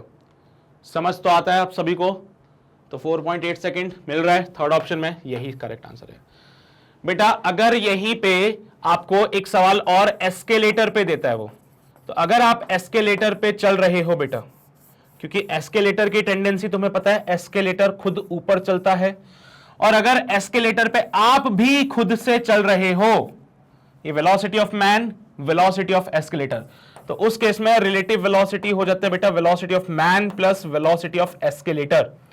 एस्केलेटर क्या होते हैं सर? अरे मॉल वगैरह में देखो, अगर तुमने वो चलने वाली सीढ़ियां आती है, हाँ, तो एस्केलेटर जो होता है चलने वाली सीढ़ी है, उस पर अगर तुम भागोगे ऊपर की तरफ, एस्केलेटर भी ऊपर जा रहा है, तुम भी ऊपर की तरफ भाग रहे हो, तो रिलेटिव वेलोसिटी ऐड हो जाती है।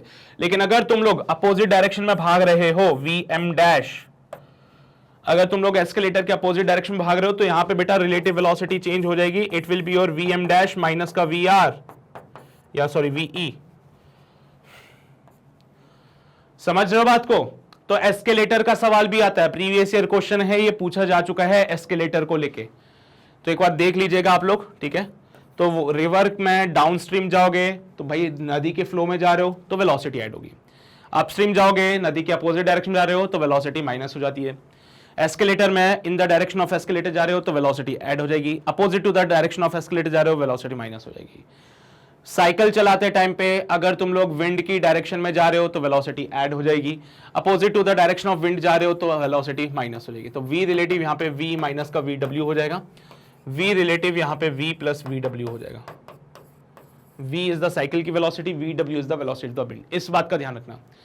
दो गाड़ियां जब आप लेते हो तो गाड़ी अलग अलग होती है बेटा, गाड़ी जो है वो अलग अलग है, लेकिन जब यही चीज आप विंड के लिए या पानी के लिए करते हो तो उस पानी में चल रहे हो आप लोग, उस हवा में चल रहे हो आप लोग, लेकिन जब दो कार्स की बात होती है तो वो अलग अलग चलती है, इंडिविजुअल होती है, इसलिए वहां पे हम उसकी वेलोसिटीज को बेटा माइनस करते हैं सेम डायरेक्शन में। लेकिन आप हवा में चल रहे हो, हवा में चल रहे हो बेटा, अलग अलग नहीं है, हवा में ही चल रहे हो आप भी, तो फिर ऐड हो जाती है। समझ जाना बात को, बस इतना सा डिफरेंस है। गाड़ी के केस में तो दोनों अलग अलग चलती है गाड़ियां, तो उसके लिए हम फिर उसको कंसीडर नहीं करते, लेकिन हवा के केस में बेटा या पानी के केस में या एस्केलेटर के केस में ये सारी बातें ध्यान रखिएगा। तो ये हमारा क्वेश्चन कंप्लीट हो गया है, अच्छा सवाल था, एक नया कॉन्सेप्ट सीखा है हमने, इसको नोट जरूर कीजिएगा आप लोग, फटाक से नोट करो इसको। कर लिए भाई, स्क्रीनशॉट ले लिया करो या छाप, मेरे हिसाब से पता है सबसे परफेक्ट होता है अगर आप खुद अपने हाथों से लिखो। ये लो भाई, ये भी नोट करो, इसको भी नोट करो।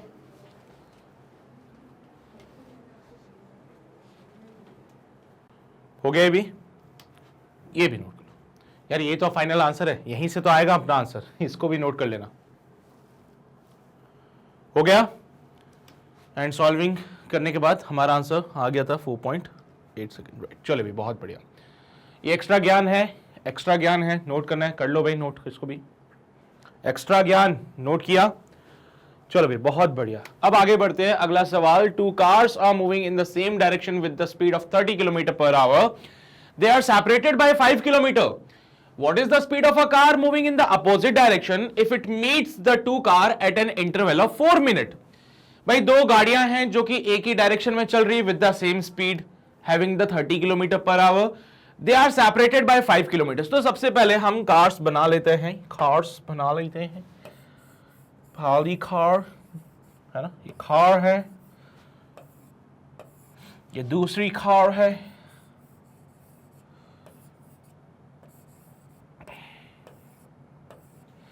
दोनों कार्स के बीच में सेपरेशन 5 किलोमीटर्स का है, दोनों कार्स मूव कर रही है 30 किलोमीटर्स पर आवर से, 30 किलोमीटर्स पर आवर, ओके, और इनके बीच का सेपरेशन है 5 kilometre. What is the speed of a car moving in the opposite direction? भाई एक और कार बनाओ, है ना, सर येलो कलर की कार बनाएंगे,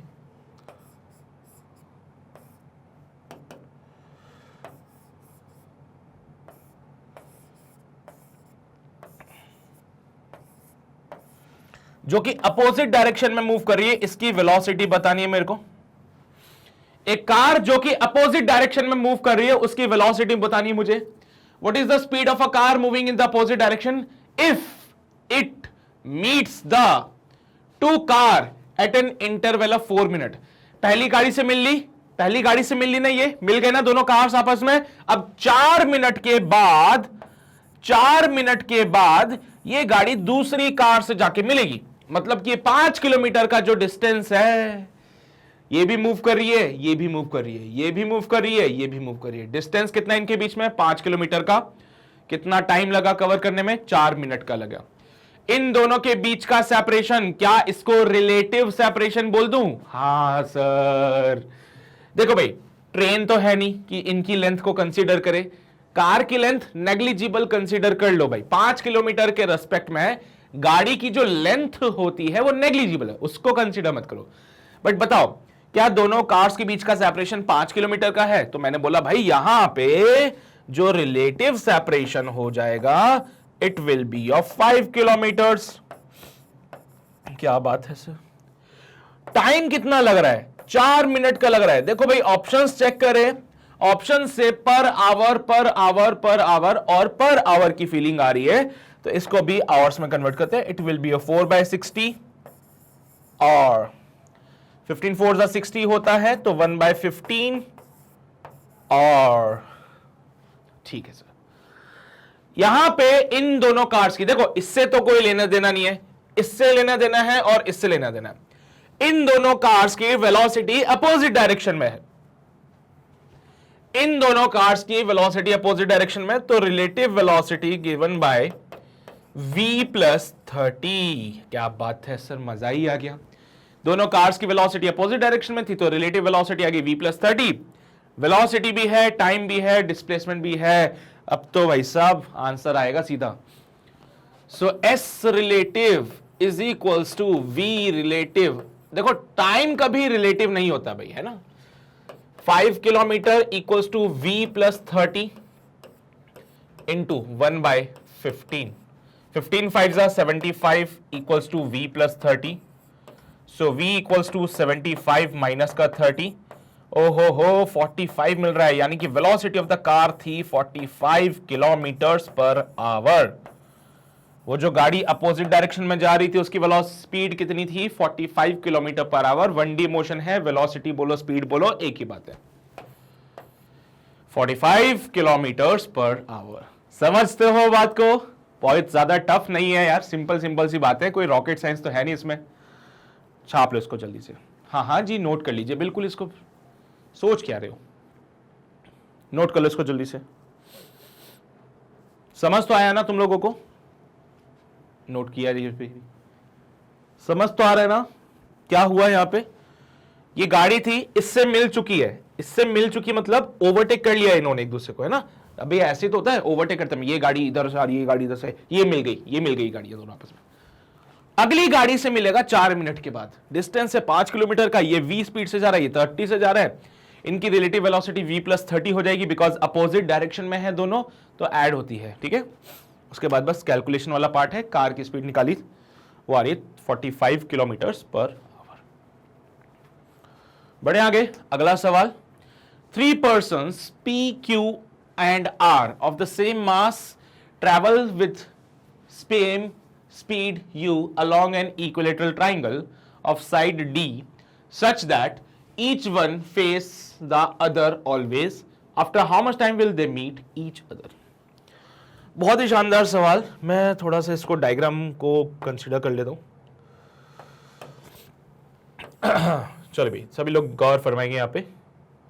इसकी थिकनेस को थोड़ा सा और बढ़ा दिया जाए। कहां गई लाइन की थिकनेस? सर एक आदमी यहां पे होगा P, एक आदमी यहां पे होगा Q, एक आदमी यहां पे होगा R। एक इक्विलेटरल ट्रायंगल की बातें की जा रही है। इक्विलेटरल ट्रायंगल में आप समझते हो तीनों की तीनों साइड्स बराबर होती हैं। यहां पे एंगल 60 डिग्री 60 डिग्री 60 डिग्री का होता है।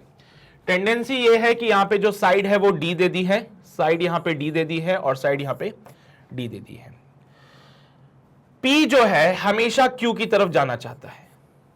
P हमेशा Q की तरफ जाना चाहता है, Q हमेशा R की तरफ जाना चाहता है और R हमेशा P की तरफ जाना चाहता है। क्या बात है सर, ये तो वो वाला ट्रायंगल बन गया जो हम कहते थे, है ना?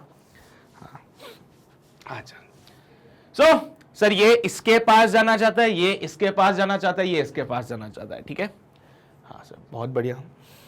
अब बोला जा रहा है कि ये मिलेंगे, तो ये कितने समय के बाद मिलेंगे ये हमें बताना है।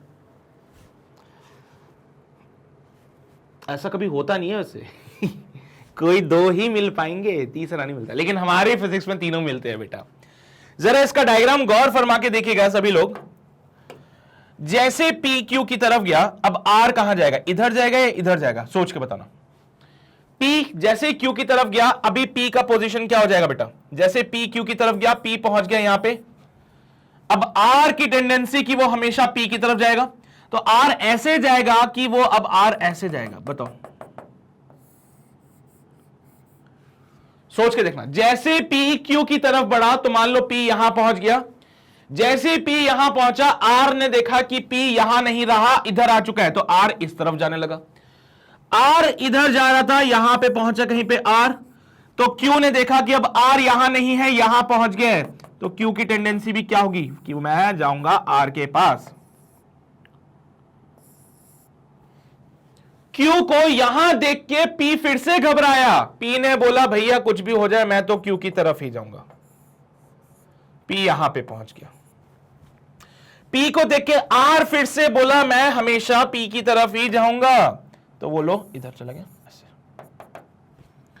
फिर Q R P यहां पे मान लो P यहां पे पहुंच गया यहां पे, तो Q ने बोला कि मैं P की तरफ जाऊंगा और ऐसे करके पिक्चर चल रही है। फिर से ये, फिर से ये, फिर से ये, फिर से ये, ऐसे करके अंदर बिल्कुल सेंट्रॉइड पे आके मिलते हैं लोग। नहीं आया ना समझ? मैं समझाता हूं फिर से। बड़ी सिंपल सी कहानी बेटा, कोई रॉकेट साइंस नहीं है इसमें। P Q R तीन दोस्त, हाँ सर दोस्त दिख रही है, दोस्त तीन लोगों की, है ना? टेंडेंसी ये है कि R हमेशा P की तरफ जाएगा, P हमेशा Q की तरफ जाएगा और Q हमेशा R की तरफ जाएगा। आफ्टर सम टाइम T, कुछ समय के बाद P मान लो यहां पे पहुंच गया, ठीक है? तो जैसे P यहां पे पहुंचा, R की टेंडेंसी अब इधर की तरफ हो जाएगी बेटा, R इधर जाएगा। मान लो R यहां पहुंच गया, Q अब सीधा नहीं जाके वो इधर जाएगा। Q मान लीजिए यहां पहुंच गया, P ने देखा कि Q इधर आ रहा है, तो P अब क्या करेगा? इधर जाएगा। फिर P को इधर देख के R ने अपना रास्ता बदला और ऐसे गया। R ने अपना रास्ता बदला तो Q ने भी थोड़ा सा अपना रास्ता बदला। फिर P ने अपना रास्ता बदला, फिर R ने अपना रास्ता बदला, फिर Q ने रास्ता बदला, फिर P ने, ऐसे करके बेटा ये जो है तीनों के तीनों लोग जो है बिल्कुल सेंट्रॉइड पे आके मिलते हैं। कहां पे मिलेंगे? सेंट्रॉइड पे आके मिलेंगे। तो कोई आपसे पूछ ले कि ये तीनों पर्सन्स कहां मिलते हैं, तो आप बोल देना कि सर ये तीनों पर्सन्स कहां मिलेंगे, सेंट्रॉइड पे जाके मिलेंगे, ठीक है। पर उसने ये नहीं पूछा है, उसने बोला कितने समय के बाद ये मिलेंगे। हर एक की टेंडेंसी ये है कि हर एक जो है दूसरे की तरफ जा रहा है with the same speed u, same speed u and same speed u। Tendency ये है कि हर कोई एक दूसरे की तरफ जा रहा है with the same speed u, ठीक है सर। तो कितने समय के बाद ये मिलते हैं हमें ये बताना है। देखो भाई, अब यहां पे आके हम थोड़ा सा कैलकुलेशन वगैरह करें, तो आप बोलोगे कि यार एक काम करते हैं, सेंट्रॉइड पे मिलेंगे ना, ये डिस्टेंस निकाल लेता हूं मैं, स्पीड मुझे पता ही है और स्पीड पता होगी, ये डिस्टेंस मुझे पता चल जाए तो मैं देख लूंगा कि आर को सेंट्रॉइड पे पहुंचने में कितना टाइम लगा, उतना ही टाइम पी को लगेगा, उतना ही टाइम क्यू को लगेगा, है ना। ऐसे ही तो होता है। अरे जितना समय, क्योंकि तीनों की कांस्टेंट स्पीड है बेटा, तीनों की कांस्टेंट स्पीड है, तो एक तरीका तो ये हो गया कि हम क्या करें, हम निकालें ये वाला डिस्टेंस, सेंट्रॉइड पे मिलेंगे, ये बात क्लियर रहेगी बेटा। जितना डिस्टेंस आर का होगा सेंट्रॉइड से, उतना ही डिस्टेंस पी का होगा सेंट्रॉइड से, उतना ही डिस्टेंस क्यू का भी होगा फ्रॉम द सेंट्रॉइड। तो ये वाली डिस्टेंस, ये वाली डिस्टेंस और ये वाली डिस्टेंस सेम होगी। अगर आपने डिस्टेंस एस निकाल ली, अगर आपने डिस्टेंस एस निकाल ली, तो आप time equals to S upon U करना, आपको आपका आंसर मिल जाएगा बेटा, डेफिनेटली मिल जाएगा। तो ये है बेटा पॉइंट सेंट्रॉइड का। सेंट्रॉइड से आर का जो डिस्टेंस है, सेंट्रॉइड से पी का भी वही डिस्टेंस होगा, सेंट्रॉइड से क्यू का भी वही डिस्टेंस होगा। और पॉइंट सिर्फ इतना सा है कि अगर आपको ये डिस्टेंस पता है तो आप निकाल सकते हो इसको इजीली, है ना। कैसे निकालें सर इस डिस्टेंस को, कैसे करें इस डिस्टेंस को? यार मुझे क्या लगता है, सेंट्रॉइड से आर का डिस्टेंस निकालना आसान है। अगर मैं सिर्फ इस पार्ट को देखूं तो ये सेंट्रॉइड, ये पॉइंट आर और यहां पे था पॉइंट क्यू। ध्यान से देखना बेटा, मैं सिर्फ नीचे वाले ट्राइंगल को देख रहा हूं, ठीक है। ये पूरा का पूरा डिस्टेंस कितना, डी। सेंट्रॉइड से एक लाइन खींची तो ये बचा हुआ डिस्टेंस हो जाएगा d/2। वैसे तो एक पूरा ट्राइंगल होता है जिसमें ये पूरा साइड 60 डिग्री का होता है, लेकिन हमने बोला कि भाई ऊपर वाले पार्ट को कंसीडर नहीं कर रहे, तो नीचे वाले को कंसीडर करोगे तो ये एंगल हो जाएगा 30 डिग्री का। हाय हाय हाय, क्या बात है सर। आर से लेके क्यू का डिस्टेंस पूरा डी, तो यहां पे सेंट्रॉइड से एक सीधा परपेंडिकुलर खींच दिया हमने, यहां पे सेंट्रॉइड से सीधा एक परपेंडिकुलर खींचा, उसका डिस्टेंस हो जाएगा d/2, आधा, बिल्कुल ठीक है। ये पूरा एंगल 60 डिग्री का होता है, याद है आपको, ये पूरा एंगल 60 डिग्री का होता है, because it is a equilateral triangle. तो ये पूरा एंगल 60 डिग्री, ये 60 डिग्री, ये 60 डिग्री। बेटा अगर ये 60 है तो ये काट देगा इसको, तो ये 30 डिग्री का एंगल बन गया यहां पे। अब मैंने बोला कि भाई अगर ये 30 डिग्री का एंगल है तो ये छोटा सा ट्राइंगल, इसको मैं नाम देता हूं एम, RCM, ट्राइंगल RCM मैं ये देख रहा हूं। सो ट्राइंगल RCM में, या फिर एक काम करते हैं अगले पेज पे करते इस काम को, ध्यान से देखना भाई इस बात को ना।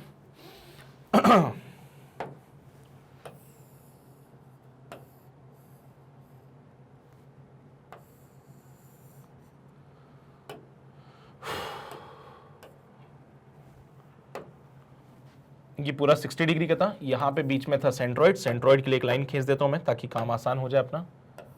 ये लो खींच दी लाइन।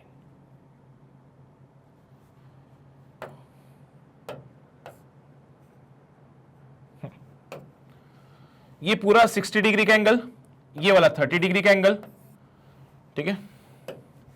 फिर एक लाइन यहां से नीचे की तरफ खींच दी, ये वाली।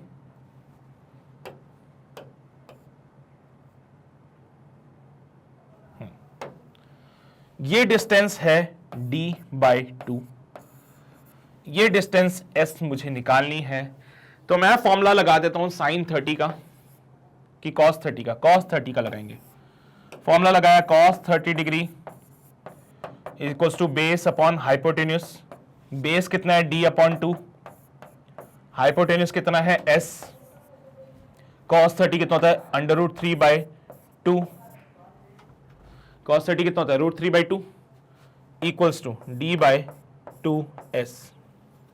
2 से 2 मर जाएगा, s का वैल्यू बनेगा d/√3।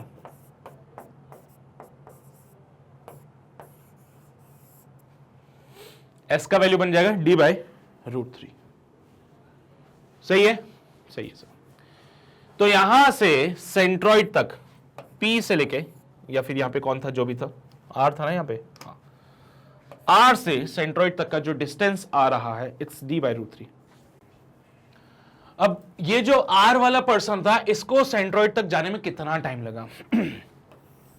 सो आई थिंक कि यहां पे जब हम टाइम की बात करेंगे, सो time will be what, distance upon speed. लेकिन एक बात जरा ध्यान से सुनो, डिस्टेंस तो चलो d/√3 हो जाएगा, d/√3 हो जाएगा। What about the speed? Sir speed पता है ना इसकी, u। देखो भाई क्या है ना कि इस आदमी R की जो स्पीड u थी वो इस डायरेक्शन में थी, यहां पे उसकी वेलोसिटी है, पर सेंट्रॉइड यहां थोड़ी है, सेंट्रॉइड यहां थोड़ी है, यहां पे तो P था, उसकी जो भी स्पीड है वो P की तरफ थी, तो मुझे उसकी स्पीड सेंट्रॉइड की तरफ निकालनी पड़ेगी।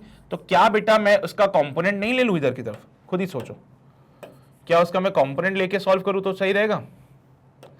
ये देखो पूरा 60 डिग्री होता था, ये 30, तो ये भी बेटा 30 डिग्री हो जाएगा, तो इधर का एक कंपोनेंट u cos 30 डिग्री बोल दूं मैं? बताना जरा मुझे। ये u स्पीड इसकी इधर थी, उसका एक कंपोनेंट इधर u cos थीटा जो कि सेंट्रॉइड की तरफ जा रहा है, तो u स्पीड की जगह मैं u cos थीटा लिख देता हूं। So t equals to d/√3 into speed की जगह पे मैं लिखता हूं u cos 30। cos 30 √3/2 होता है, तो it will B d/√3 into u into √3/2। 2 ऊपर चला जाएगा and your answer will be 2d/3u। इतना टाइम लगेगा इन तीनों को मिलने में। देखो भाई तीनों की स्पीड सेम, हाँ सर तीनों की स्पीड सेम थी, u और u। अगर तीनों की स्पीड सेम है तो भाई जितना टाइम R को C तक पहुंचने में लगेगा उतना टाइम P को भी लगेगा C तक पहुंचने में, क्योंकि डिस्टेंस तो सेम है ना बेटा, P से लेके सेंट्रॉइड तक की जो डिस्टेंस है वो तो सेम है। उतना ही टाइम Q को लगेगा सेंट्रॉइड तक पहुंचने में, क्योंकि डिस्टेंस सेम है। तो जितना टाइम R को लग रहा है सेंट्रॉइड तक जाने में, उतना टाइम P को लगेगा सेंट्रॉइड तक जाने में, उतना टाइम Q को लगेगा सेंट्रॉइड तक जाने में। तो यहां पे S S S तीनों के डिस्टेंस सेम है, तीनों के पास सेम स्पीड है बेटा यहां पे, तो तीनों को टाइम भी सेम लगेगा 2d/3u। ये तो एक जनरल नॉर्मल मेथड हो गया जो हम सोचते हैं, 2d/3u। इसी कॉन्सेप्ट को अगर मैं रिलेटिव मोशन से करूं तो भी कर सकता हूं। पहले आप इसको नोट कर लीजिए, फिर मैं रिलेटिव मोशन से भी बताता हूं कैसे। ये तो नॉर्मल तरीके से बताया मैंने आपको कैसे सॉल्व किया जाता है इसको। इसी चीज को रिलेटिव मोशन से भी सॉल्व करेंगे अभी, ठीक है। चलो लिखो इसको पहले जल्दी से, हो गया ये, इसको लिखो, लिख लिया, चलो हो गया बस। अच्छा अगला सवाल नहीं देखना भी है ना। रिलेटिव से कैसे करते हैं, चलो रिलेटिव से कैसे करते हैं इसको।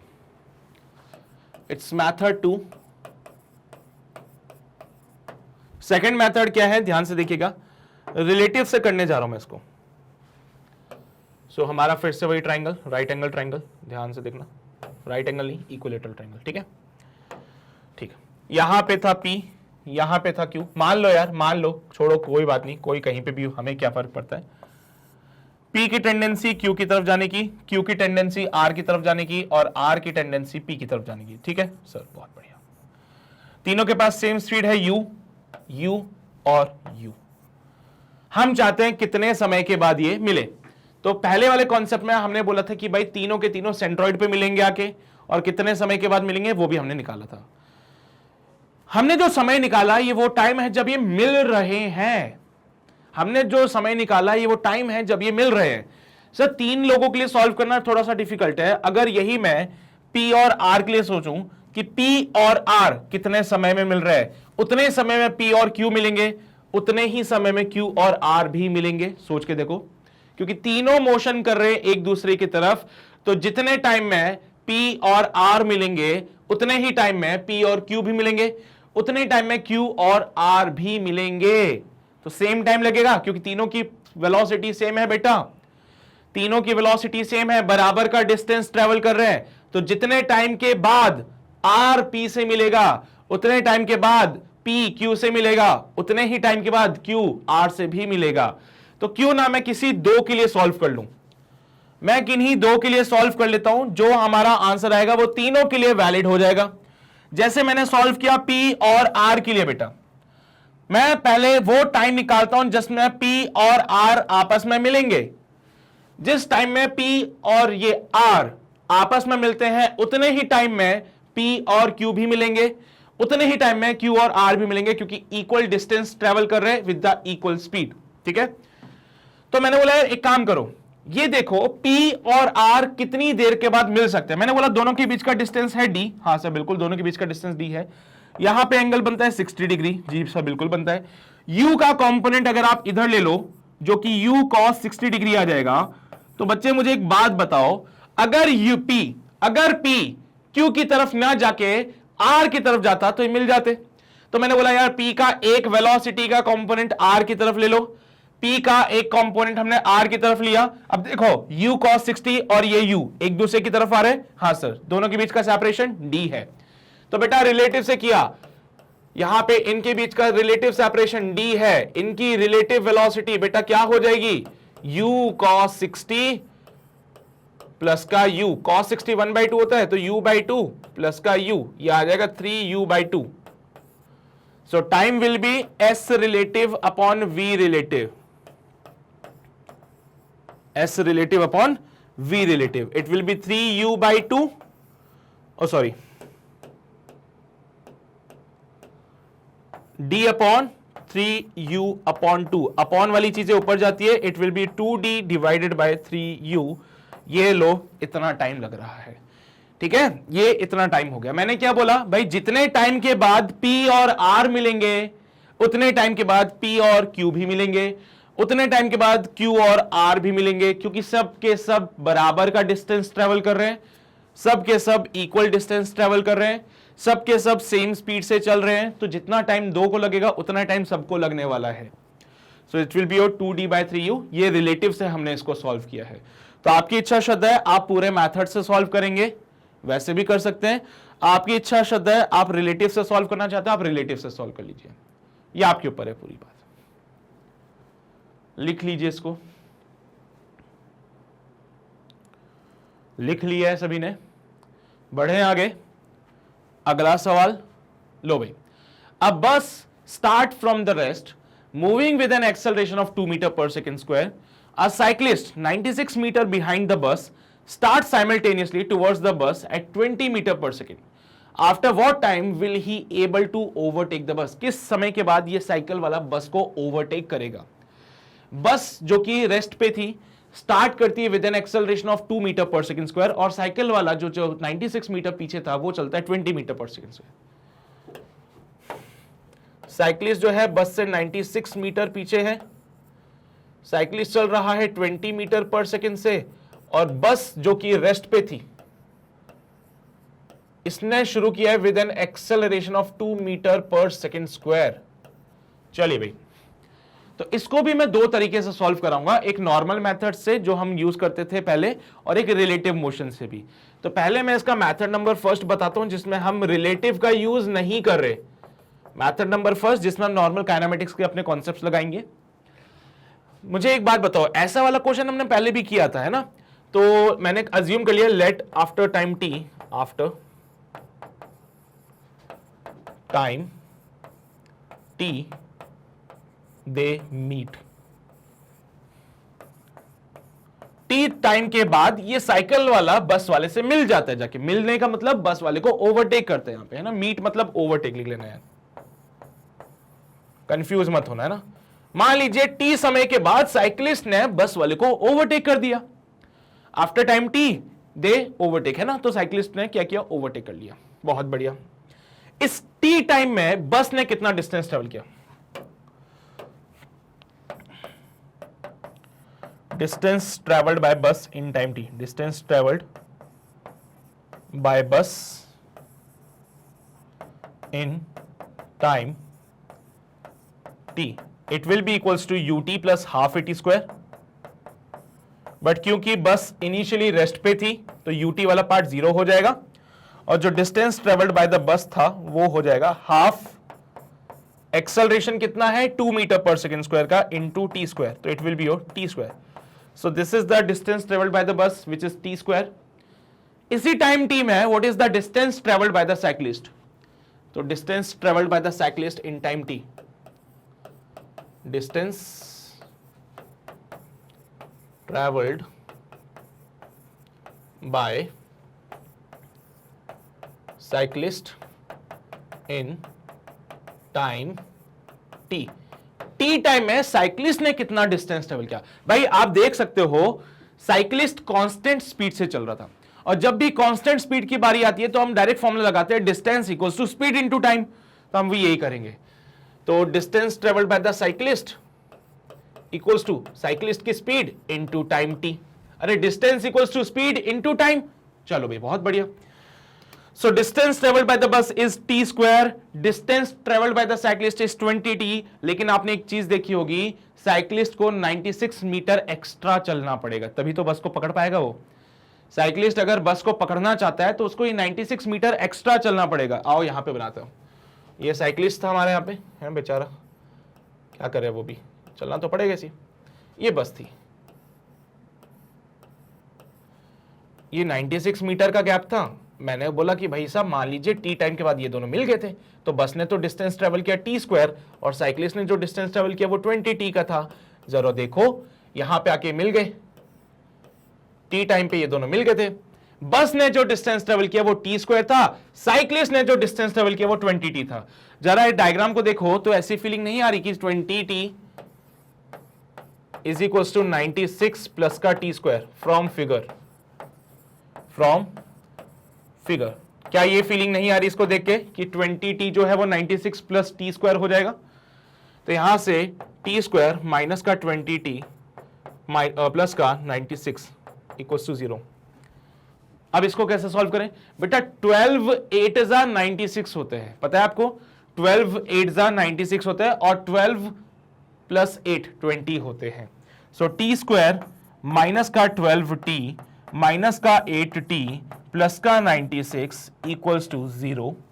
t को कॉमन ले लिया तो ये बन गया t माइनस का 12, माइनस का 8 कॉमन ले लिया, ये बन जाएगा t माइनस का 12 इक्वल्स टू 0। दोनों में से t माइनस 12 को कॉमन ले लिया और ये t माइनस 8 रह गया यहाँ पे इक्वल्स टू 0। बेटा दो टाइम आ रहे हैं। सर ये दो टाइम का क्या मतलब होता है, दो टाइम क्यों आ रहे हैं? एक तो आ रहा है 8 सेकेंड और एक टाइम आ रहा है बेटा 12 सेकेंड।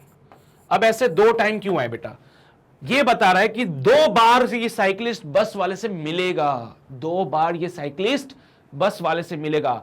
अच्छा तुमने कभी ये चीज एक्सपीरियंस की होगी, मान लो तुम साइकिल से जा रहे हो, बस सवारी उतारने के लिए रुकी हुई है, ठीक है, समझ इस बात को। तुम साइकिल से जा रहे हो और आगे बस खड़ी है, सवारी को उतार रही है, तुम साइकिल से चल रहे हो, तुम कांस्टेंट स्पीड पे हो, तो क्या होगा, जैसे ही बस वहां से चलना शुरू होती है तो बस की स्टार्टिंग में स्पीड कम होती है क्योंकि वो रेस्ट से स्टार्ट हुई है। तुम्हारी स्पीड क्योंकि कांस्टेंट थी तो पहले तो तुम बस को ओवरटेक कर लेते हो, है ना, कर लेते हो ना, बस बेचारा धीरे धीरे गियर चेंज कर करके आगे पहुंचता है, इतनी देर में तुम बस को ओवरटेक कर लेते हो। लेकिन थोड़ा सा आगे जाते हो तो बस की स्पीड हमसे ज्यादा हो जाती है, तो बस हमें फिर से ओवरटेक कर देती है। तो मिले ना दो बार, एक बार मैंने बस को ओवरटेक किया क्योंकि मेरी स्पीड बस से ज्यादा थी, और फिर कुछ समय के बाद क्योंकि बस एक्सेलरेट कर रही थी, क्योंकि ये बस एक्सेलरेट कर रही थी तो कुछ समय के बाद इस बस की स्पीड मेरे से ज्यादा होगी तो दोबारा बस मुझे ओवरटेक करेगी। ये इसमें साइक्लिस्ट बस को ओवरटेक करता है, इसमें साइक्लिस्ट बस को ओवरटेक करेगा बेटा, ठीक है, क्योंकि इनिशियली बस रेस्ट पे थी, धीरे धीरे बेचारी चलना शुरू हुई है तो स्टार्टिंग में इसकी स्पीड कम थी तो साइक्लिस्ट ने बस को ओवरटेक कर लिया। लेकिन कुछ समय के बाद बस साइक्लिस्ट को ओवरटेक करेगी,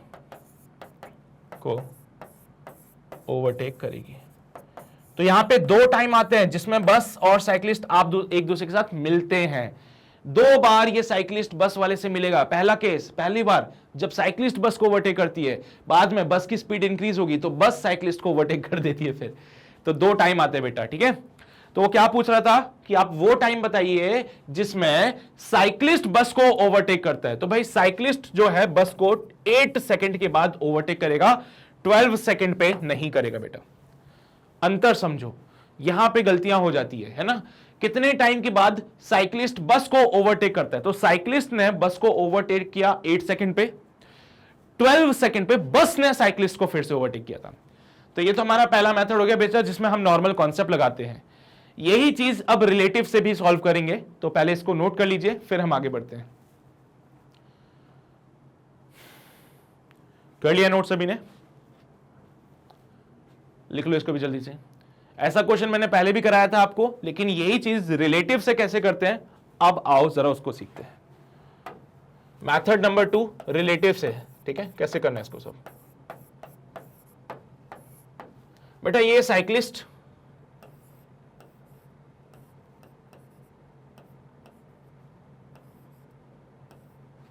ठीक है, ये साइक्लिस्ट हो गया। ये साइक्लिस्ट बस से 96 मीटर पीछे था।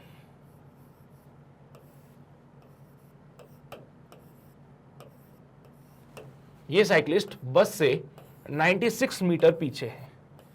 वो बस से मिलना चाहता है, बस को ओवरटेक करना चाहता है।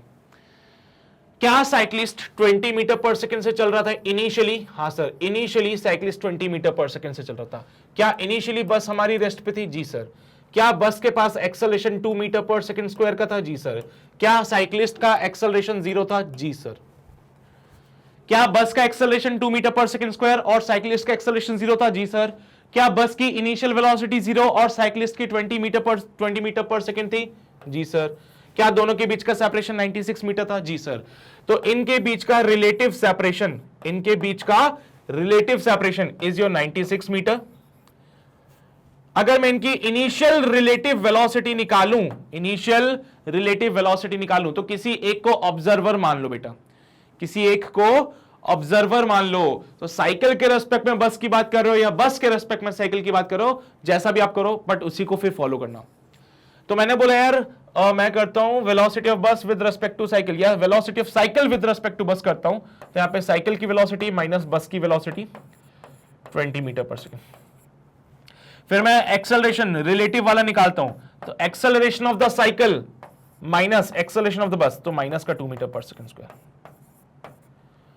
समझ रहे हो बात को? हम ये रिलेटिव कैसे निकाल रहे हैं? It is the velocity of the cycle with respect to bus, तो it is velocity of cycle minus velocity of bus, यही होता है। Acceleration of cycle with respect to bus, it is acceleration of cycle minus acceleration of bus, minus का 2 meter per second square आ रहा है। Position of the cycle with respect to bus 96 metre हमने बता दिया है। तो इसको सॉल्व कर लेते हैं भाई। इक्वेशन ऑफ मोशन लगाएं, क्योंकि मुझे तो टाइम बताना है। एक ऐसी इक्वेशन जिसमें एस आई यू आई और ए आ जाए और टी भी आ जाए।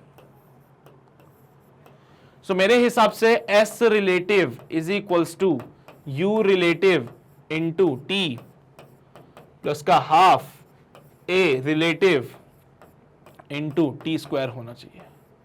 96 इक्वल्स टू 20t माइनस का हाफ इंटू 2t स्क्वायर।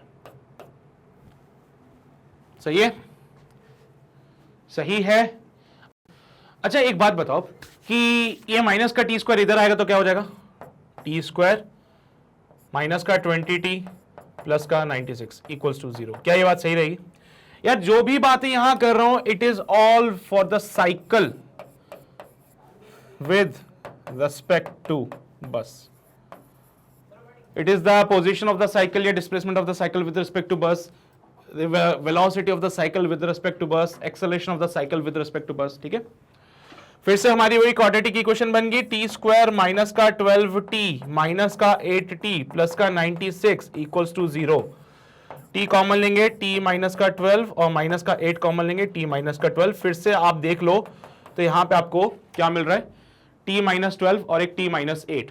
तो सॉल्व करेंगे, सो t का वैल्यू एक तो 8 सेकंड मिलेगा और एक मिलेगा 12 सेकंड। हमारा आंसर 8 सेकंड होगा, क्योंकि जब साइकिल बस को ओवरटेक करती है सो 8 सेकंड था, जब बस साइकिल को ओवरटेक करेगी तो 12 सेकंड था। तो हमारा आंसर 8 सेकंड हो जाएगा। तो यहां से आप रिलेटिव से भी इस चीज को सॉल्व कर सकते हैं। तो तुम्हारी इच्छा श्रद्धा है, इस पर कोई रोक टोक नहीं है, तुम्हें जो पसंद आए वो सॉल्व करो यार। मैथड 2 लिख दिया है, पूरा स्टार्टिंग से नोट करना चाहते हो? वैसे तो कुछ है नहीं इसमें, ये वाले तो पहले भी की थी, देख लो एक बार फिर भी। हो गया? इसको भी नोट करो, ये भी हो गया, इसको भी नोट करो, ये भी हो गया, पक्का? तो भाई ऐसे ही सवाल मिलेंगे आपको रिलेटिव में, ठीक है?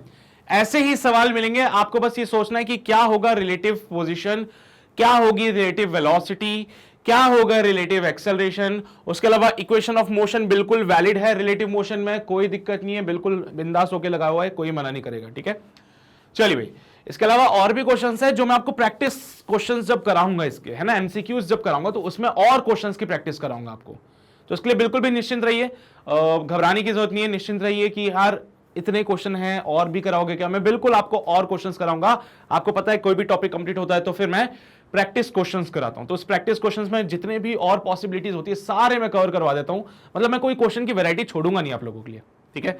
तो जितनी भी वैरायटी के क्वेश्चन हमारे पास पॉसिबल होंगे सब के सब मैं यहां पे करा दूंगा। लेकिन यस, यहां पे हम अपने रिलेटिव को करते हैं समाप्त। इसके अलावा डेली प्रैक्टिस प्रॉब्लम आपको मिल जाएगी, वो भी आपको वेबसाइट पे मिलेगी। तो उसके लिए भी क्या करना है मैं बता देता हूं। आपको जाना है गूगल पे www.magnetbrain.com, वहां जाइए, वहां पे जाके आपको जाना है IIT डिपार्टमेंट में।